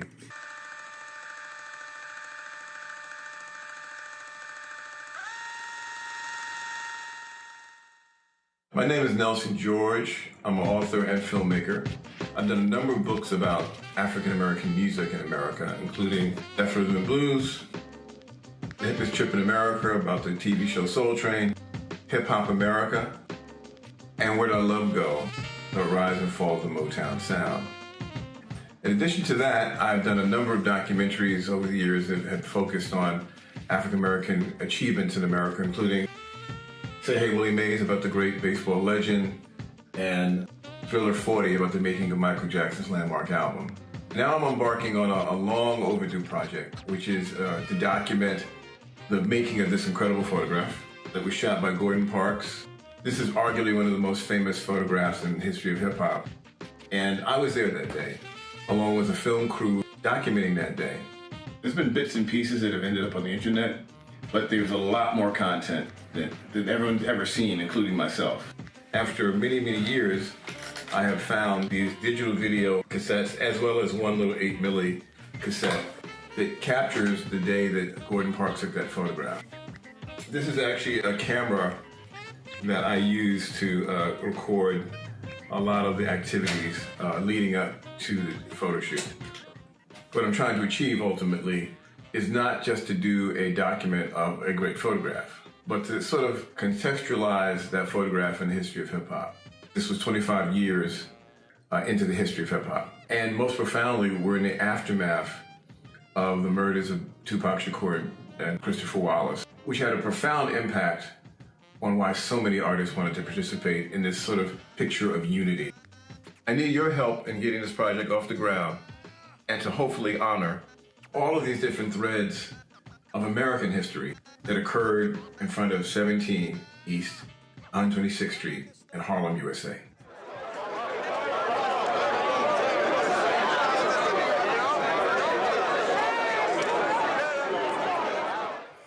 Well, those of us who shoot lots of video, Nelson, seeing you going through those mini DV tapes, trust me, I know that experience very well, trying to digitize that stuff. You know, I posted some video, in fact, over the weekend. Normally today I'll be playing in George Lopez's celebrity golf tournament. This is the first time in 17 years he hasn't had it. I first played in 2023. You know, it's funny because I posted some stuff on my Instagram page, and folks are like, I remember all the dudes like, man, you always shooting stuff. You always got that damn camera. In one of the videos, Chris Tucker's complaining. And I'm like, yeah. And y'all always the ones 10, 15 years later saying, yo, man, I wish I can get some of that. And so just talk about, okay, were you just shooting just to shoot, or was it a project you were trying to do and just abandoned? Well, it's more or less, I was at that point where I really was interested in being a director. I had done my first kind of short film about a year before that in '97. I said, okay, I'm a journalist by training. Okay, how do I make this transition? And then a woman named Leslie Pitts, who was my publicist at the time, said that she was helping organize a photo shoot of rappers on the same street in the same building in front of that the Great Day in Harlem photograph was taken with the jazz musicians. And I said, well, that sounds fantastic. So I went to XXL Magazine, who were organizing the photo, and said, look, I don't have no paper, but I'm willing to hire a crew of shooters to document the day for you. And so along with, I think it was me and two other film crews, we had a little 8mm camera. So I had the intention of trying to make something of it. I think what's interesting, Roland, is the context. This was '98, right? Like I said, Biggie and Tupac had died the 2 years before. The narrative around hip hop was very much about East Coast, West Coast, rivalry, violence. And what the footage reveals is the brotherhood that truly existed among people in hip hop. And in fact, the murders had galvanized. There were people, Jermaine Dupri was there from Atlanta. Luther Campbell was there from Miami. Who was, Mac 10 and a bunch of people from LA were in town. They all came to Harlem to be part of this photograph because they knew the narrative around their culture had been hijacked. And they wanted to correct it. And so that's why they were there, and that was part of what the film documents, is this remarkable day of brotherhood, which is almost like the Million Man March of hip-hop. You know, I was having a conversation with someone, and we were just talking about, both of us are journalists, we were just talking about, I go back to, so my TV One show started on Washington Watch, that was 2009. And so now, you're talking about, so that's 16 years. And the amount of black stuff that I've covered in that phrase. And he said to me, you probably have more black news stuff than anybody else because you had all these different things. Right. And the thing that people don't understand is that stuff like this, mainstream has no interest in. This day in hip hop, these things, I'm not trying to diminish that day. What I'm saying, things like this happen all the time. Meetings and gatherings and conversations that never gets talked about. Luckily, we're now living in a social media world where nearly everything is being documented. But we're talking about a period where you didn't have Twitter, didn't have Instagram, you didn't have entertainers who are walking around with their own crews, shooting their own stuff. So to be able to have this and to tell this story, I mean, it just sort of reminds me of, Quest Love and the Harlem documentary that won the Oscar, and folks are like, that existed? That happened? Yeah, it's a bunch of amazing things that happened that folks never heard about because it just didn't get covered. Well, I mean, so much of our culture is undocumented. I mean, it's interesting when you think about it. There's a million. How many Beatles documentaries have there been done? Oh my God! You know what I mean? How many Elvis documentaries have there been done? And there's relatively speaking, there's really very few real documents of Black music history, despite its iconic nature. And even fewer done by Black people. Well, I mean, it's a funny thing. One of the things that motivates me a lot is that a lot of the work that's been done covering Black music history was done by Europeans. Yep. The BBC's done a ton. I've been interviewed by the BBC more than I've been interviewed by BET. You know what I mean? Over the years. So, but you're right. There's a lens which is a lens of love and a lens of affection, but also a lens that's kind of fractured because it's not coming from a Black point of view. So when I rediscovered this footage, the opportunity to document, and not just the moment that this happened in '98, but I think to me the opportunity is to put hip hop in a historical context. And when you look at the footage, Questlove is a young man. Common's a young man. Mos Def and Khalid Talib, young. They're all like their first or second album in the game. Now we look back 25 years, right, more or less. Who are they now? How do they look back at that journey? Right. Also in that crowd were originators. DJ Hollywood, who I saw in Harlem in 1978. A Kool Herc, who I saw in the Bronx in 1978. These people who had started it were still around and still, performing. So the document, this day was in the middle of that history. Well, if you're talking '98,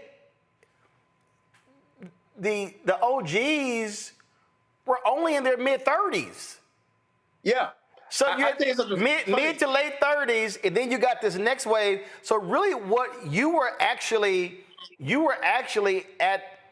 there to witness the bridge, if you will. Yes. Not the passing of the baton, but literally the originators and the next generation and the people who we now call the OGs. Right. As you said, they were kids.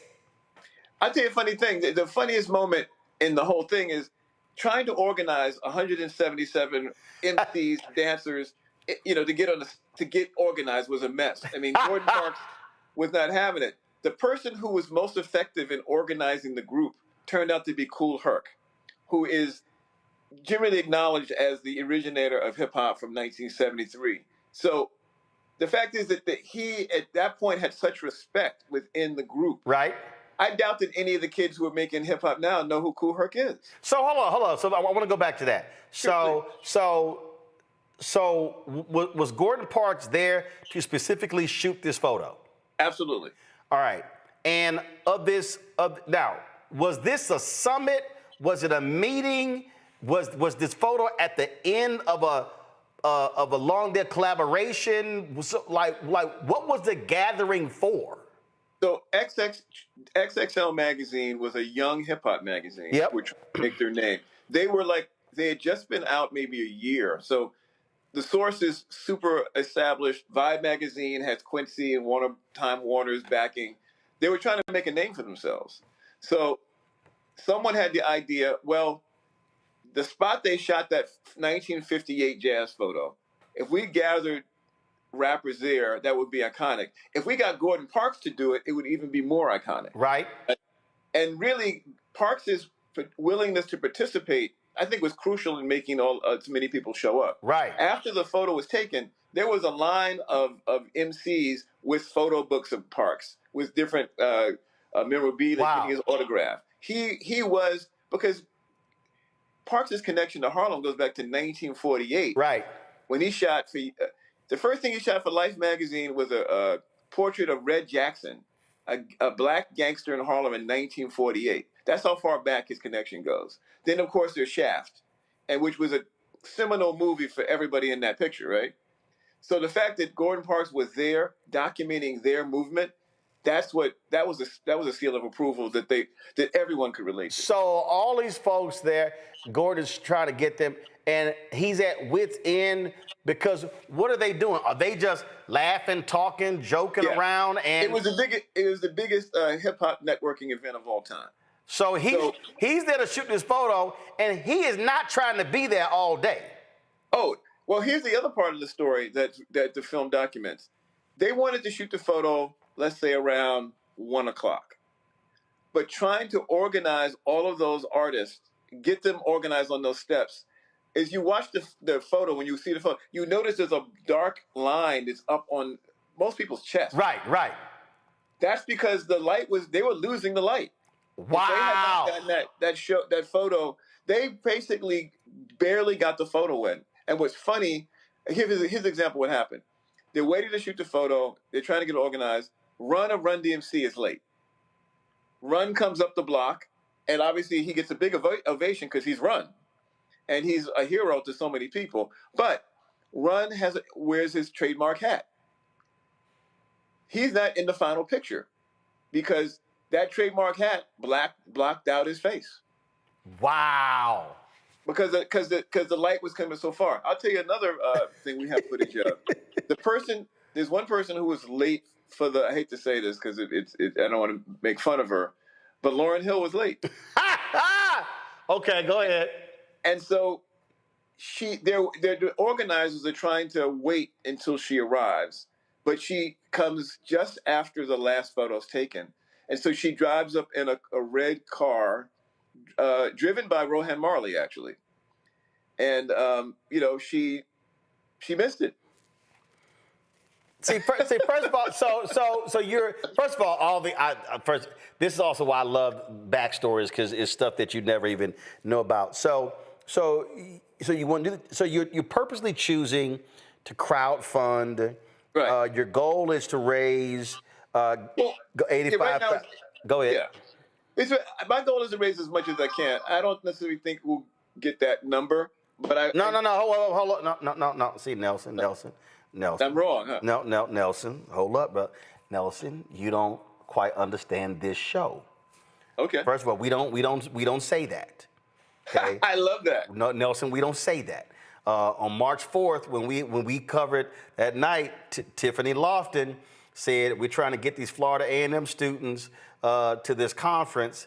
And I said, how many students? She said 35. I said, okay, you sit over there and you tell me how much y'all need to raise. She came back, said need to raise $49,000. We raised $84,000 that night. Wow. So no. So you're trying to raise, somebody on the YouTube chat said, tell them, Roland. All right. So your goal, it says flexible goal. You're trying to raise $85,000. Is this to get it started? It'll do a number of things. Number one, this summer we want to shoot a ton of interviews. We want to shoot people who were there. We want to get Fat Joe. Okay. We want to get Q-Tip. We want to get Slick Rick. So what do you need? So to do that, what do you need? I need money. I know that, but what I'm saying is, do you need crews? Do you need like what? No, I mean I have an editor. I pretty much know in terms of executing that. I'm ready to go. It's just a matter of, booking talent and editorial because we have all of this great art. We have 7 hours of archival footage. Got it. but going through all of that, organizing it, right, and then getting the new footage, that's going to take time. Got it. My goal. So your interviews. Let's talk about your interviews. So what are you straight with camera gear? Are you straight with all of that? Are you trying? I mean, I'm open to hearing from. We're going to shoot in New York and Los Angeles. Okay. So I'm open to see DP's reels. That's going to be key. Who's going to shoot the interviews for us? Obviously, in terms of crewing, looking for sound people. So yeah, I mean, I'm open to hear people sending me their resume. See, hold on. See, Nelson. The only reason I'm saying this here, Nelson, right there, we got 7 cinematic cameras. I'm only going through this here because what you're trying to raise. Because we're sitting in a 5,800 square foot studio 2 blocks from the White House. And so you're doing this crowd fund. And so that's why I'm curious to know how you're trying to build it out. So you're going to be shooting New York, LA. You're trying to do these interviews this summer. How many interviews are you trying to target to do? Oh, I think at least 20 to 25. Got it. And so, and obviously artists who were there that day. And also people who were, like, for example, one of the people we're going to interview is a guy named O'Neal McKnight, who is Andre Harrell's cousin.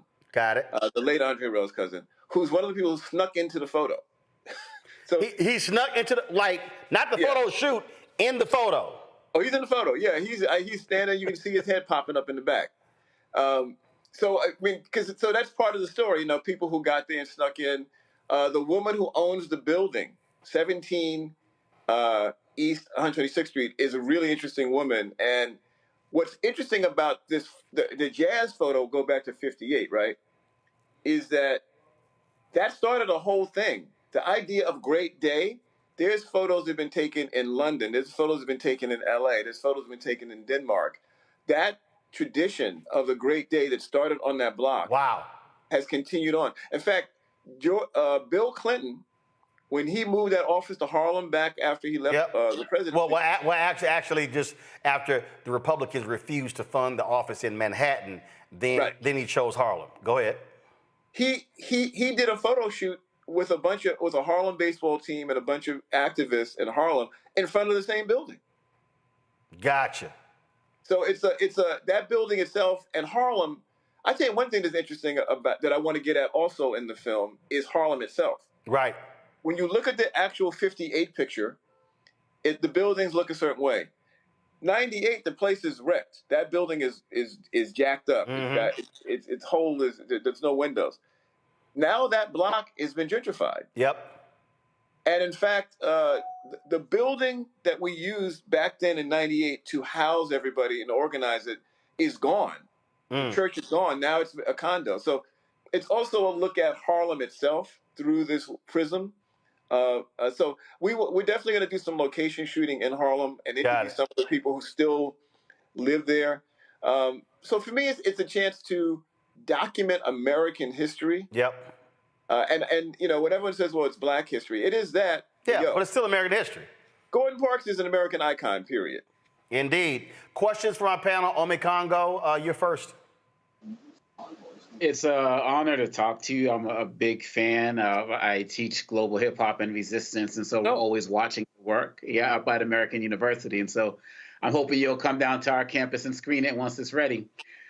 My question to you is your documentary going to look at anything relating to the artists who were in the picture who are no longer with us? Oh, I mean, absolutely. I mean, I mentioned Andre Harrell, who was one of my really good friends, and he died, during the pandemic. So Andre, Angie Stone just recently passed. Big L. There's a number of people. Yes, that's going to be. In fact, I think we'll probably end up dedicating the film to all of those fallen soldiers. Yeah, absolutely. Julian. Nelson, good to see you. Thanks so much for your work and for documenting hip hop. What would you say has been the enduring factor of hip hop? I mean, when it first came in, I thought it was going to go away. Being a bit older than that generation, I'm like, oh, this is just a fad. But it has endured. Why has it endured why has it endured? I think there's two things. One is is the flexibility of the medium. Hip hop is it's like a all-purpose thing. You can rhyme with a Japanese accent. You can rhyme with a German accent. You can the very medium of talking and rhythm over beat travels around the globe. So I think that's part of, and it's very adaptable. So that what is a good flow when Rakim did it, what is a good flow when Ice Cube did it, now it's a completely different rhythm. So, but it's still basically, the essence is talking over a beat and rhythm and rhyme. The other is the entrepreneurship part. This is one of the only mediums that really young black people who weren't, in fact, poor kids all over the globe, not just black kids in America, have been able to embrace this and use this as a vehicle for self-expression and to make money. I love R&B. That's where I come from. I'm a soul kid. But R&B did not generate black billionaires and millionaires in the same way that hip-hop has. So the entrepreneurship and the trickle down of that, I mean, I'll give you a good example. I mean, I started out as I'm a journalist. Hip-hop allowed me to make movies. I've worked in Hollywood because of hip-hop. I've made a lot of documentaries because of hip-hop. I've written books because of hip-hop. So it's been something that we've been able to monetize, and it almost and generated industry out of it that has employed thousands of young black people. Also, I will say this here. I do believe that what R&B did, what Sam Cooke in publishing, James Brown owning restaurants and things along those lines. I always look at what one generation did that set the next one up. In Luther Campbell's book, he talks about, not signing licensing deals, but selling his product in the back of the room, and how the guys after him said, yo, I can own my own stuff. And so in many ways, it was just learning the business one generation to the next, that hip-hop then comes along, and it's in a perfect situation. Because frankly, listen, Isaac Hayes III talks about, scratching. He's like, man, I wish the brother who created that would have just stopped right then and then start doing his own turntables. And so it's just a learning curve about how do you go from one generation to the next. Well, I mean, the brother who started scratching was living in the Bronx and didn't have the resources at the time.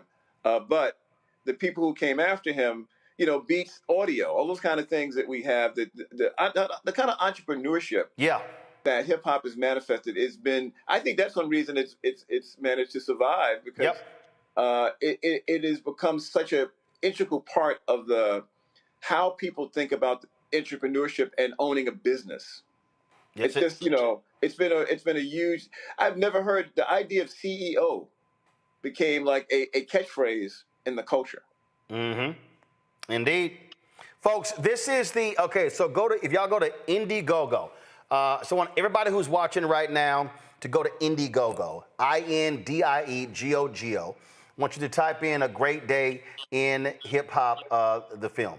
A Great Day in Hip Hop, the film. And so already they've raised the $85,000. They've raised 23% of the $85,000 goal, $19,940. In the next 24 hours, I want to see that at least double.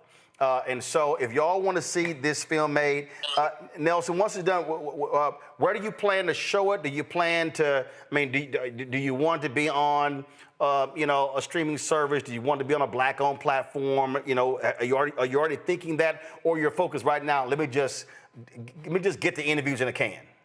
No, I'm thinking about it a lot. I want to take it to festivals first. I want this to travel around, whether it's Sundance Con. I want to play that, and then I want to see what is the best opportunity.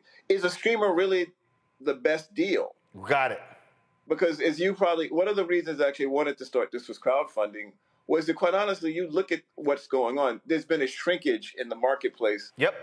Netflix, Amazon, they're not spending that money the way they used to. Especially on docs.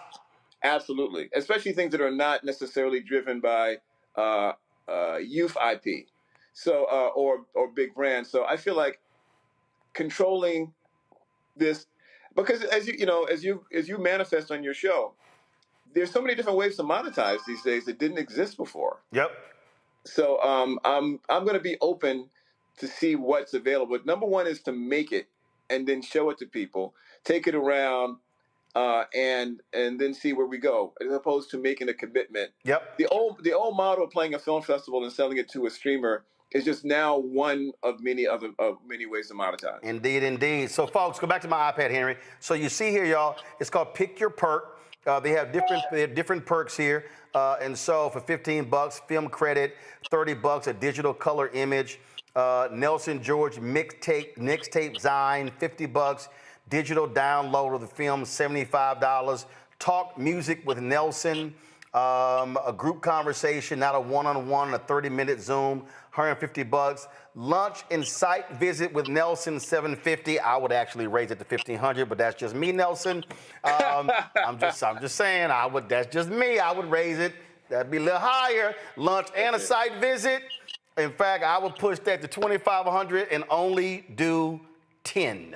That's what I would do. But that's just me. But for y'all, I want y'all to go to Indiegogo, A Great Day in Hip Hop, the film, Nelson George. And again, I'm going to check back in 24 hours. We're going to show this on the tomorrow's show at this time. And I want to see that number at least I want this to be doubled. I want to see at least 40,000. So y'all check it out. Nelson, always great to see you. Good Roland, thank you so much, my brother. I appreciate it. Good luck with this, and can't wait. And again, any way we can help, like I say, if y'all shooting DC. Oh yes, we'll be calling you. Like I said, we ain't got to ask nobody because we control it 24 hours a day, 7 days a week. Love it. Thank you, appreciate it. Thank you for the community. Thanks a bunch. Appreciate it. All right, y'all. Quick break, and then we're gonna have our Fit Live Win segment. Man, these folks in Atlanta, they going crazy running this hill.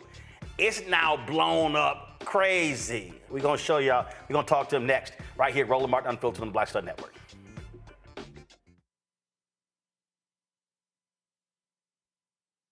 Coming soon to the Black Star Network.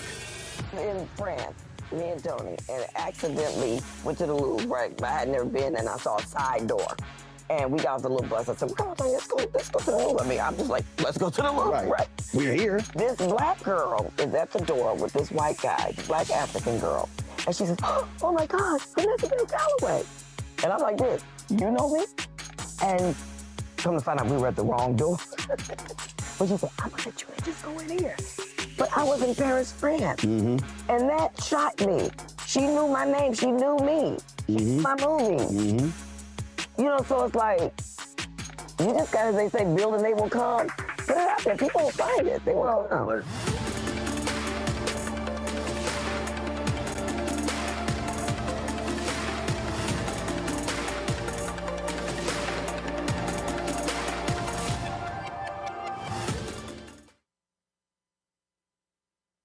Hatred on the streets, a horrific scene, a white nationalist rally that descended into deadly violence.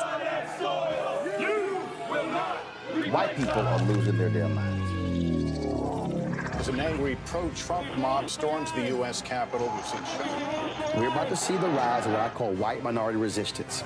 We have seen white folks in this country who simply cannot tolerate black folks voting. I think what we're seeing is the inevitable result of violent denial. This is part of American history. Every time that people of color have made progress, whether real or symbolic, there has been what Carol Anderson at Emory University calls white rage as a backlash. This is the rise of the Proud Boys and the Boogaloo Boys. America, there's going to be more of this. Here's all the Proud Boys, guys. This country is getting increasingly racist in its behaviors and its attitudes because of the fear of white people. The fear that they're taking our jobs, they're taking our resources, they're taking our women. This is white fear.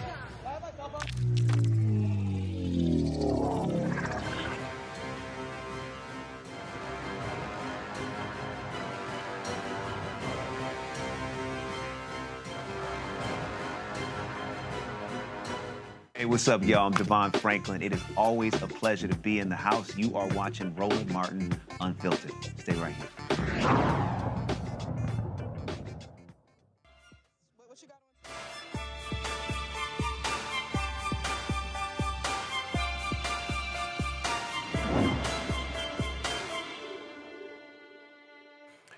folks, it's called Heels for ATL. It's more than just a workout. It is literally a community. It's a movement, a call to action. Trainer Alvin Bailey started leading free workouts at Atlanta's Piedmont Park with one goal to get people moving, mind, body, and soul. Will begin as a handful of folks on the hill has exploded into hundreds showing up every week, motivated by the energy, the music, and the mission. Of course, he joins us right now. Glad to have you, Alvin. So first and foremost, how did the idea start?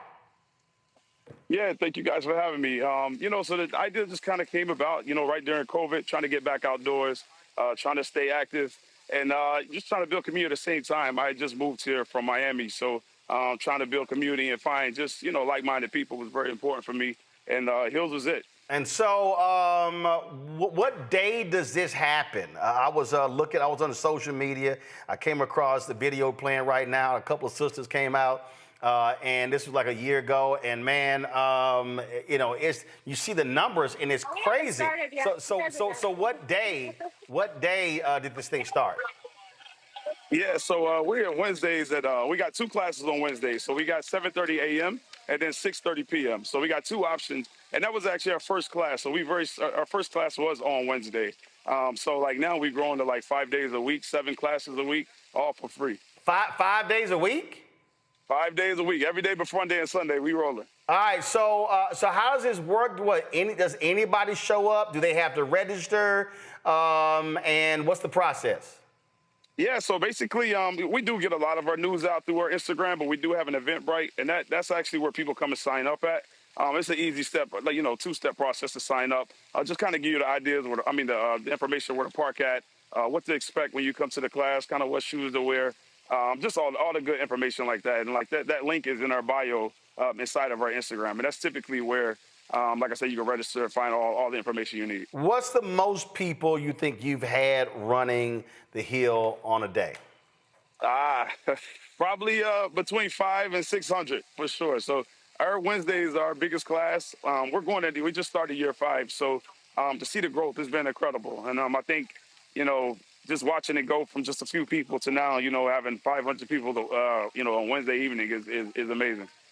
One of the things that I'm sort of laughing about as I look at this here, the idea of running hills is not new. This is a video here of NFL player Derrick Henry,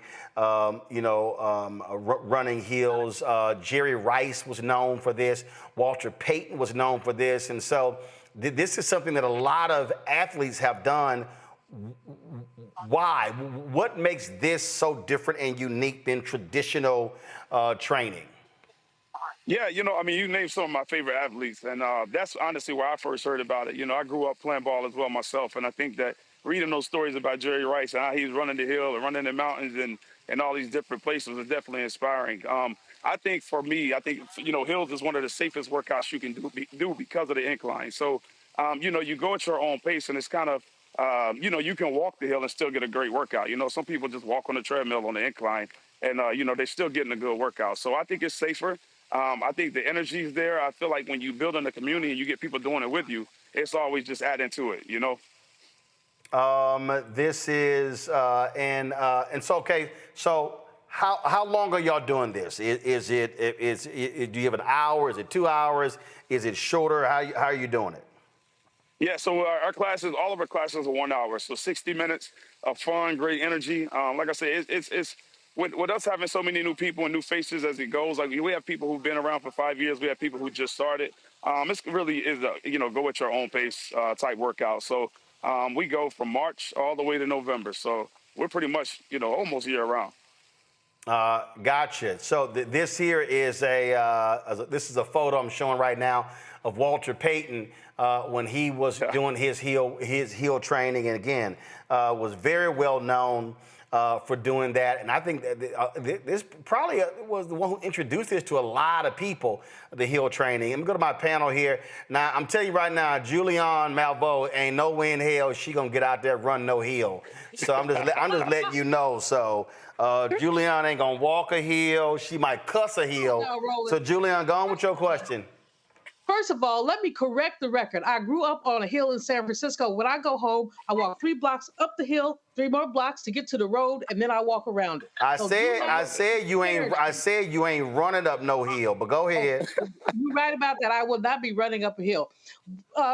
Brother, thank you for this. It's really great. To our people, we got to get in shape. We got to get ready for the war and the revolution. So, question for you. So you don't, December, January, February, you guys are down. What do you advise people to do when you're not doing the hill running and walking? There are a lot of indoor classes. So, that the F-45 training, Lion Chasers, all the different gyms they have around Atlanta, people try to take full advantage of that. Then when it's time to get back outdoors, we do love them to come and work out with us when they can. Obviously it's 7 days in a week. So people also do a lot of their own routine at their home gym. And then we're just kind of our outdoor gym, So people we encourage everybody to definitely stay active. But when they come back, they're always like, oh, I can tell we've been off for a minute. Thank you. Again, this is a little bit more video of Walter Payton. His hill looked a hell of a lot different than one y'all run. Looked like he was running a damn landfill. Yeah. Oh, McCongo, go ahead. Oh, this is so amazing. I really appreciate what you're doing. It's great to see. I wonder if you're seeing any spillover effects into the community when y'all are just out and about. Are people forming communities outside of this community, especially in this time where so much negativity is going on? Has this been a source of positivity outside of the class time?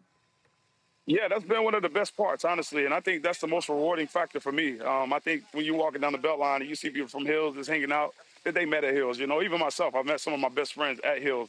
So that says a lot about our community, and I feel like kind of meeting people in a space where, they're trying to get better and just trying to do something productive. I just feel like those relationships are meaningful, and there's nothing against, meet people out at the nightclub or whatever. But I think it says something when you meet people in a space where you're trying to get better. And I think that's how those relationships form and they stick. So when you travel, do you go to other places looking for hills? I do. So I started Hills because that was my routine. On Wednesdays I ran Hills. On Mondays, where we are right now, this is our steps class, and so a few of our folks here, they're getting a little bit of extra credit. But we basically any hill I can find, it's always been a fun. I have to switch it up. I can't do the same workout every day. So for me, that's kind of where the idea birthed from. And I think that running steps one day, running hills on another, riding bikes, I gotta keep it changing so I can stay interested and keep it going.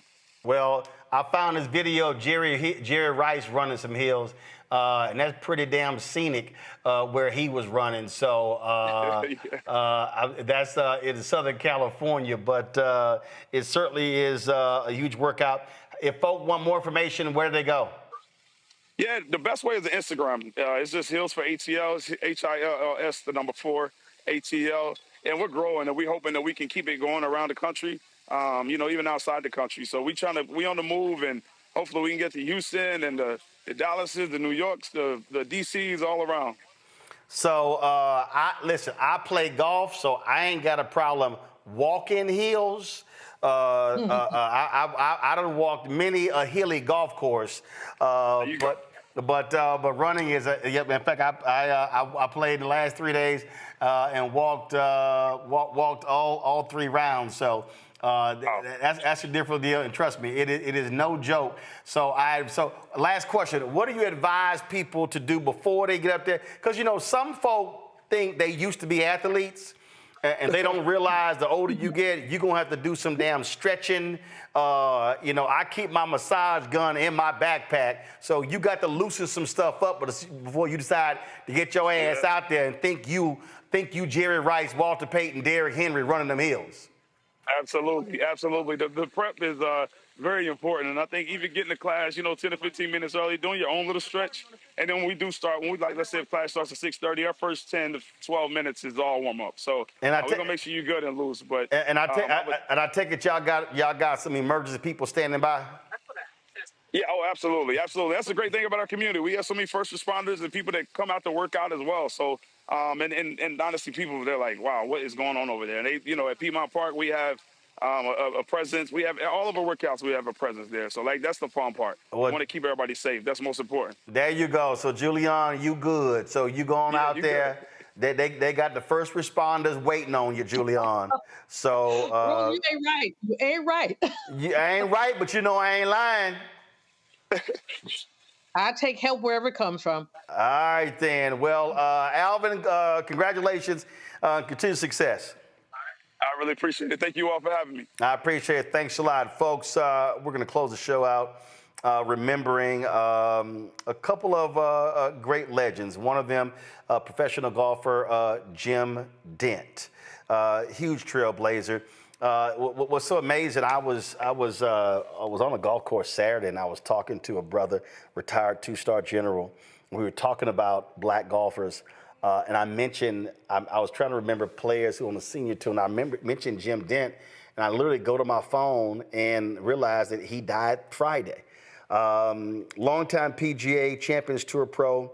He started where many black golfers did, working as a caddy at Augusta National. He carried clubs for the greats. He was 6 feet 2 inches tall, 225 pounds, and he could stroke the ball. He was a long hitter, also very precise, but it wasn't just his power that made him famous. He turned that talent into a 40-year professional career, making his name on the PGA Tour and dominating the PGA Champions Tour. That's the senior tour where he won 12 times. He was more than a golfer. He was proof that you could break barriers and rewrite your own story with skill, determination. Jim Dent died Friday in his hometown of Augusta, Georgia. He was 85 years old. Folks, last week, Clarence Smith passed away. Clarence Smith was the co-founder of Essence Magazine. It was a group of black men who launched Essence Magazine, and it was Clarence Smith who many credit as being the rock among those leaders. He was someone who very much was a strong voice, driving the business perspective of Essence, partnering with others as well. He died at the age of 92 years old. Remember, 1970, when mainstream media, where they were ignoring African-American women, they launched this revolutionary magazine celebrating the beauty, power, and intellect of black women over 5 decades, turning into a cultural institution. He also convinced luxury brands like Chanel and Cadillac to advertise in Essence, creating what is now known as the black women's market, unlocking billions in economic recognition. After leaving Essence, he went on to launch several companies, a travel company as well. Clarence O. Smith, co-founder of Essence Magazine, now an ancestor at the age of 92. Omakongo and Julian, I appreciate y'all being on today's show. Thank you so very much. Appreciate it. Thanks to all of you watching the show as well, supporting us. If y'all want to support the work that we do, join our Bring the Funk fan club. The goal is to get 20,000 of our fans annually contributing at least $50 each. If you can't do that, we'll totally understand. If you can do more, great as well.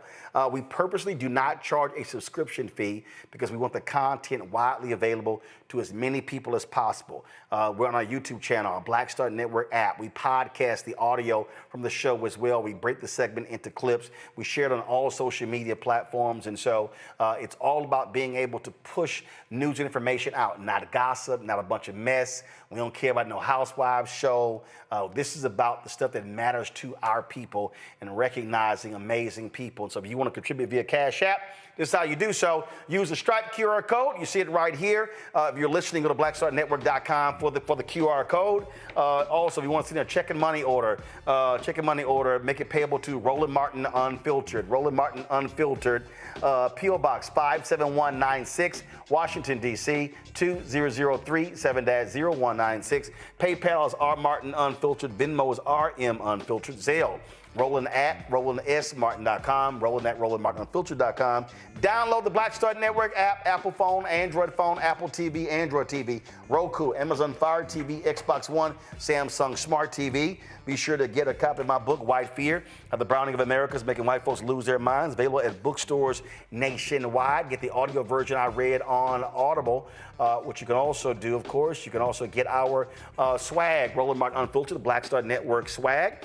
You see our new shirts there. Go to rolandmartin.creator-spring.com, rolandmartin.creator-spring.com. The QR code is there as well. Or go to blackstarnetwork.com. You can also, of course, you can download the app Fanbase. Do that as well. Download the app. If you want to invest, go to startengine.com/Fanbase. Folks, that's it. I'll see y'all tomorrow right here. Roland Martin Unfiltered on the Black Star Network. Don't forget Wednesday, our Vanessa Bell Calloway interview, Rolling with Roland drops. We run it at 11 a.m. and then we do it again. It's going to stream it right after the show as well. So look forward to that great conversation. Coming soon to the Black Star Network. In France, me and Tony, and accidentally went to the Louvre, right? But I had never been, and I saw a side door. And we got off the little bus. I said, come on, let's go to the Louvre. I mean, I'm just like, let's go to the Louvre, right? We're here. This black girl is at the door with this white guy, this black African girl. And she says, oh my God, Vanessa Bell Calloway. And I'm like this, you know me? And come to find out we were at the wrong door. But she said, I'm gonna let you just go in here. But I was in Paris, France. And that shocked me. She knew my name, she knew me. She knew my movie. You know, so it's like, you just gotta, they say, build and they will come. Put it out there, people will find it, they will come.